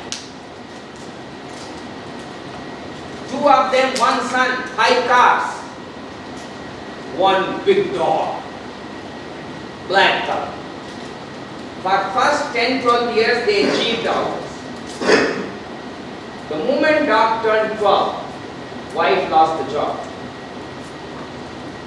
This is the dogs bring this unfortune or misfortune after 12 years of their age. They become Sakshat Rahu. And then he himself lost the job. His father died. And for 3 years, 2 of them with that kind of job position and network that you have at that level are jobless. So, if we use our astrological science, then also dogs are not supposed to be kept for more than 12 years. But we human beings don't kill the dogs. Once we have pets, we love them more than our children, as I was telling. Right? So we also invite that misfortune. Now the whole family is going through misfortune. Yes, sir. How does Microsoft treat Microsoft India as it's a sub-brand? It's a very small business for me. So it's not a sub-brand. It's not a sub-brand, it's subsidiary. It's called SBU, which is a subsidiary of Microsoft. Will it be considered in the portfolio? Yes, it is part of portfolio. Brand portfolio? Brand portfolio, product portfolio, it is part of it. Because brand is same. They are using the same brand in India for all the product and services that they are providing. But from organizational structure point of view, in that organizational structure, the CEO of Microsoft India is only a senior manager in the global chart. Understand? The global organizational chart, He is acting as a regional manager in the global chart. just a senior manager, not even regional manager. Regional manager is for the Southeast Asia. Yes. Understand? So he is only a senior manager in the international organizational chart. But for India operations, he is CEO of India. Is that clear? But brand portfolio is the same brand. So dogs we don't do. Now cash cow, as we call it cow. Cow is always the best animal. Milk. It gives you the milk that feeds people. Here, that milk is what? Cash. This is a brand in a market that is already saturated, but you are the leader. So being a leader, you do not need to invest anymore. But you are generating a lot of money. That money should get to the multi-million. This is how you will have a new product, new business that will be developed into star. Understand? But there is also possibility that if you don't manage properly, the cash cow can become dog. And then you will lose. So that's about product management. Exactly same concept is used for managing brands. So some of your brands will be star, some of your brands will be cash cow, some of your brands will be here. Just replace the product by brands. Performance and the growth market. And some of the brands will be dog. If you have a multi-brand strategy. Okay? Now when you use this, so that's why I am saying here, I'll come back to flankers later on, but I am first talking about cash cows. And why we are talking about cash cow brands? Because these are the only ones that will give us money. The star brands don't give us money. They generate money for themselves. So we have now cash cow brands. What do we do? How do we increase the life of these cash cow brands? Basically, milking means what? Increase the life of cow so that it can give you that money without further investment for several years. So we have built a brand. In a growing market, in a growth market we were leader, and now we are leader in a mature market, in a saturated market as a brand. So we can do many things. And this is what I was giving you when we talked about several examples earlier about stretching. So what we can create? We can create that brand for the lower end market.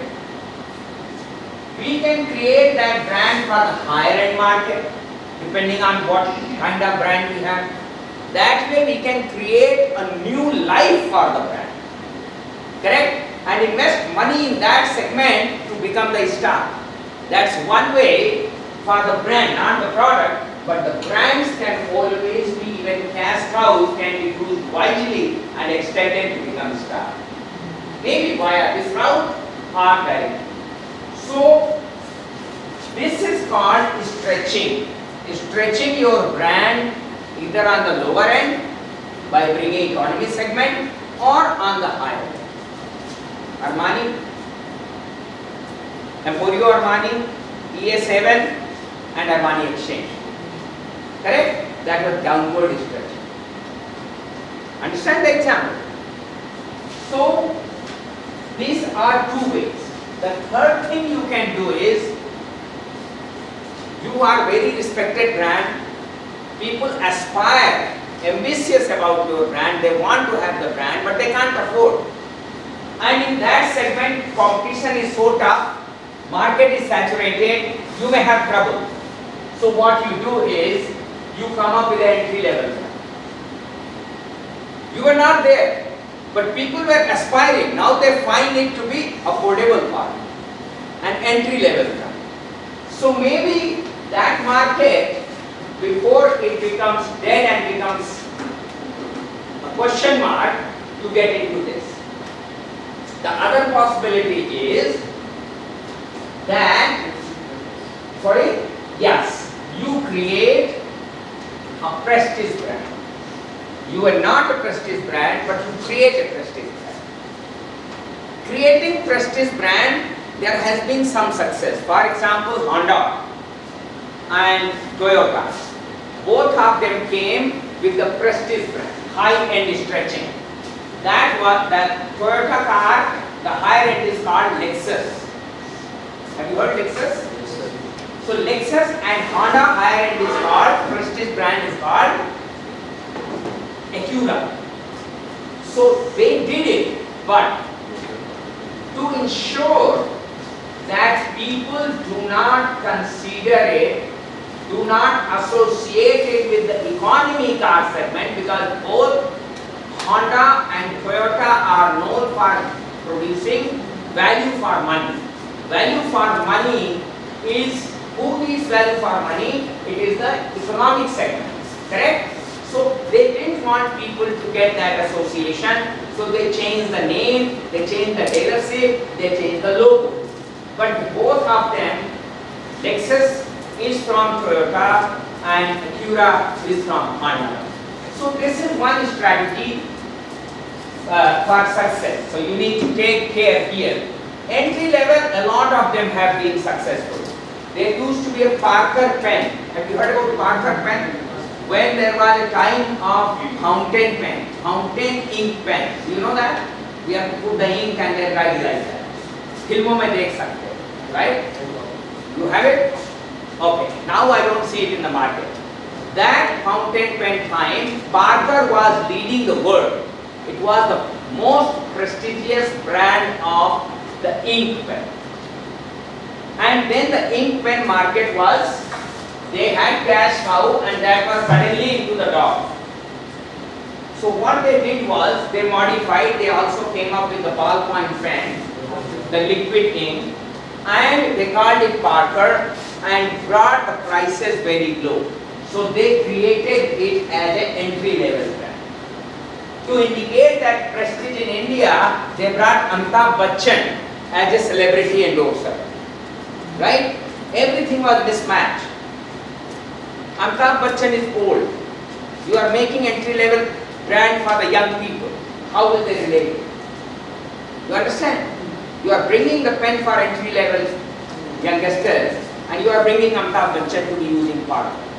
So if you don't manage, even the concept was good, but the concept created problem. So even by bringing entry level, by doing the low end stretching or downward, low end is also called downward stretching, high end is called upward stretching, they fail. Right? So you have to be very careful when you do that. Any question on product portfolio? Any question? We also have flankers. Sometimes we know that this brand is not doing well, but we still keep it strategically for flanking. What is the meaning of flanking? Protecting ourselves or hedging against the competition. So because competition has got it, I must also have it. Or I must bring it before the competition does. So Hindustan Lever Limited, it was HLL those days, they very well knew that Rin powder is not going to be successful. But they created that to flank the potential development of Nirma coming up with the detergent powder and competing with their star brand called Surf. That's what Nirma did. Nirma came with Nirma Super, and that packaging and everything was very similar to Surf, not Surf Ultra, the Surf. But the Rin powder was there as a flanker. So whenever they brought, HLL will suddenly increase emphasis on Rin powder. Never made money from Rin powder. That was not for making money. The Rin cake was making money, but the Rin powder was not making money. But it was kept as a flanker. So sometimes we have to have a brand as a flanker Even if we don't make money, we keep them to bring them only when it is needed. Coca-Cola wanted to use Thums Up as a flanker brand. Unfortunately, the Indian market loves even today Thums Up more than Coca-Cola. So they have tried time and again to use Thums Up only as a flanker. That bring it some time to take over the Pepsi. If Pepsi comes up with aggressive promotion, bring Thums Up.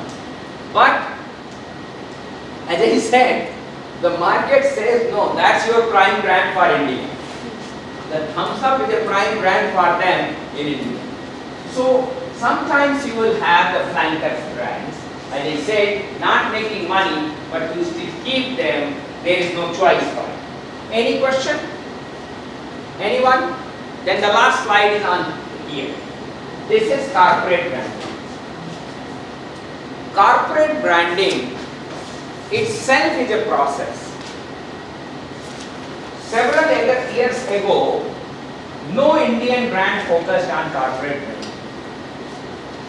Okay? They always focused on product or service brand.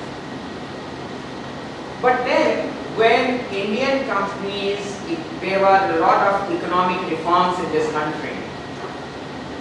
During the time of, started with Rajiv Gandhi and practically implemented under the regime of Narasimha Rao and Manmohan Singh as the finance minister. Narasimha Rao as a prime minister and Manmohan Singh as a finance minister. So at that time it got practically implemented. The liberalization, economic reforms, historically they started with these two guys. Politically I am not talking, okay? Politically they have done the biggest damage to this country, and the current government is the only in the history of the world that has made this country greatest politically. But we are not political people. We are scholars. We work on the data.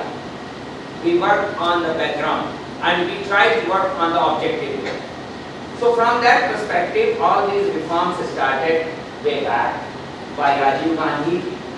The technology, the roads, all that we talked about, most of these roads, the approval plan and funding was taken by Rajiv Gandhi as a prime minister. And over a period of time, because all these funds come at different times, their implementation takes time and things like that, it so happens that things happen much later, right? And of course, the current person will take the credit. So this is in that regime when this was happening, companies learned the importance of IPO. You know IPO? Initial public offering. So Steel Authority of India Limited, for example, it never tried to brand itself because it was Navratna. It was Navratna. And then government, as part of liberalization, government decided that part of Steel Authority of India Limited shares, which are 100% government owned, part of them will be sold to the public through IPO. But public doesn't know about the brand. So first we need to do the corporate brand. So suddenly on television there was a massive effort to brand SAIL as a household brand. They brought the example that how your house is made of SAIL house, how in your house you have SAIL, the safety pins that you make, the steel raw material used to come from the Steel Authority of India Limited. So they will show the women putting that pin and they will say your SAIL is here, putting the pin in the sari. So that is called SAIL is here. All that kind of corporate branding started. Now people have understood the importance of corporate branding because of the branded house concept. Understand? And the sub-brand concept. So when we do this in corporate branding, there are two important things to worry about. What is the image dimensions? As we have seen in brand image concept, same concepts apply here. There are various dimensions of image. Qualitative dimensions, attitudinal dimensions. You remember I talked to you, attitudinally I love something, but behaviorally I may not love it, or I may not have affordability to buy it. So same is about corporate brand. So for example, there are two companies that created massive employment and economic prosperity in this country. Two companies are given credit. One is Infosys.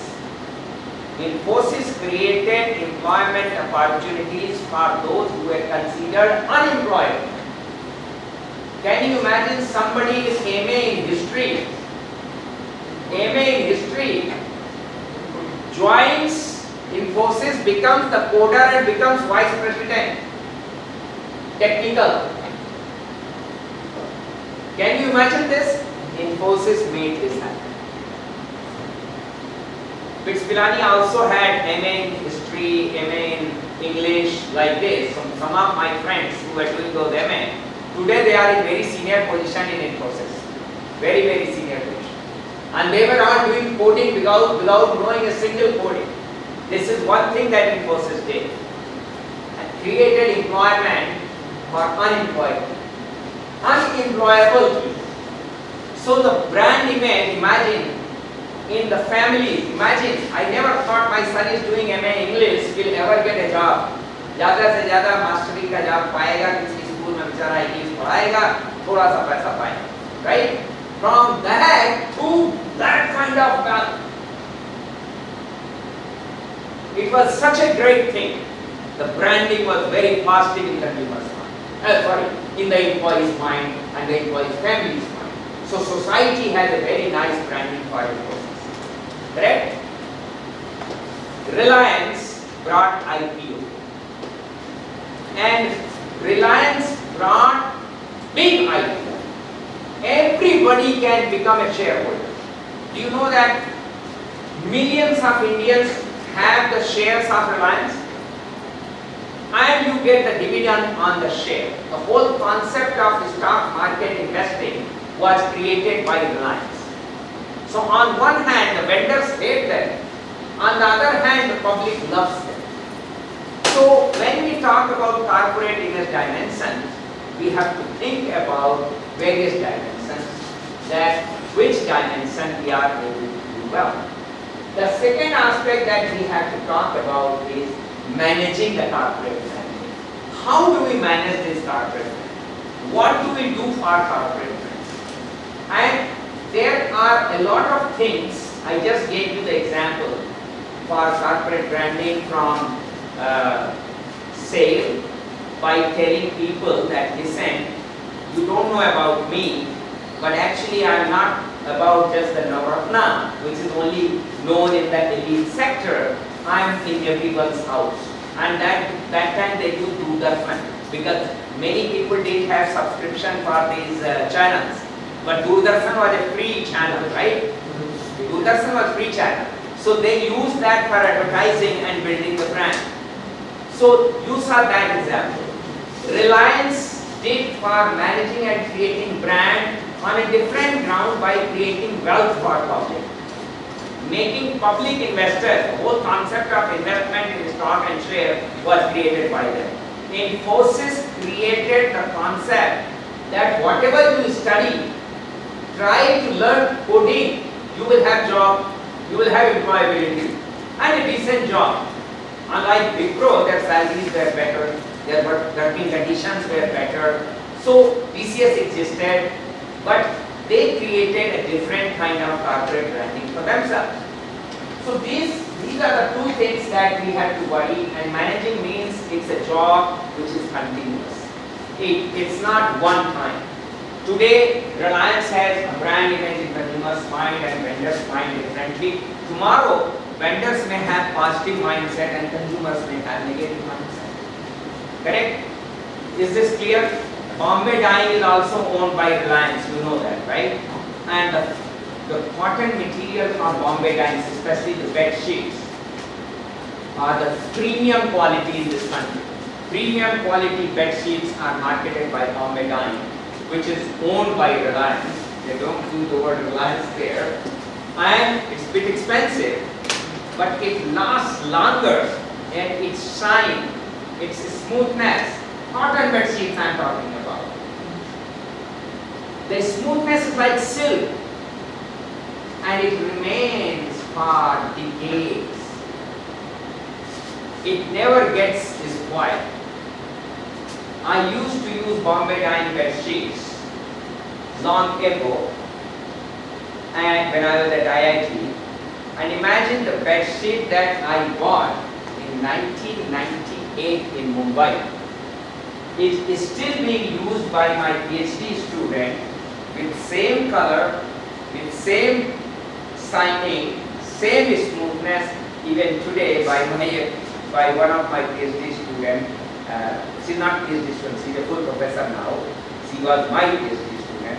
And her family, even now, because when I left India, I didn't carry these things.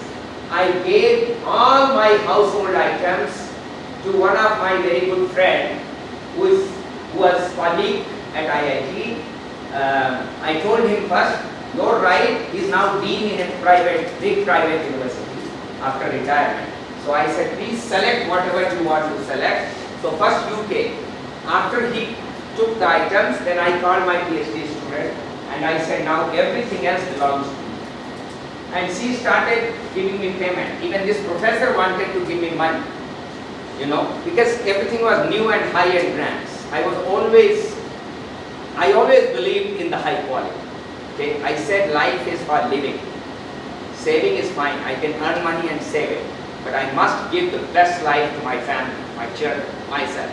So using that concept, I did that. So that person who is now dean, he took some items. They are still with him, especially the appliances, household appliances. And this PhD student took everything else, bed, mattress, everything else, because they were all in as new condition when I left India. And last year when I visited Pune, she is in Pune, so naturally student will invite, right? She still has same respect for me. So she called me and showed me, sir, do you recognize this? I said, no, what is this? For me, it's long ago, right? 25 years plus another 2 years, right? So 27-year-old. I said, no. What is it a special brand here? She said, no, sir, this is your bed sheet. And it was as I gave it to her. I said, didn't you use it for these many years? She said, no, sir, we use it every day. But nothing is happening to it, so we are not able to replace it. And this is your memory, we don't want to replace it. We got blessing from it, my child, my son, my daughter, everybody got blessing from this. So unless it is torn, we will not replace it. That's Bombay Dyeing product. Look at the brand image I am talking about. Understand? Towels, linen, basically we call this linen. The bed sheet, the cover, the duvet cover, towels, these are all called linen. So that's the brand image, corporate brand image for Bombay Dyeing. They didn't have item wise. It was branded house, and Bombay Dyeing was acquired by Reliance. So they didn't change the name. So that is what we say, managing that image. What you stood for, can you maintain that? Right? Then people will love your brand and it will. That completes all the discussion that was needed today. Any questions, comments or feedback? Anyone? Any questions, comments, feedback? All done? So thank you so much, my friends. I will see you tomorrow. I know you have presentations. All the best for your presentations.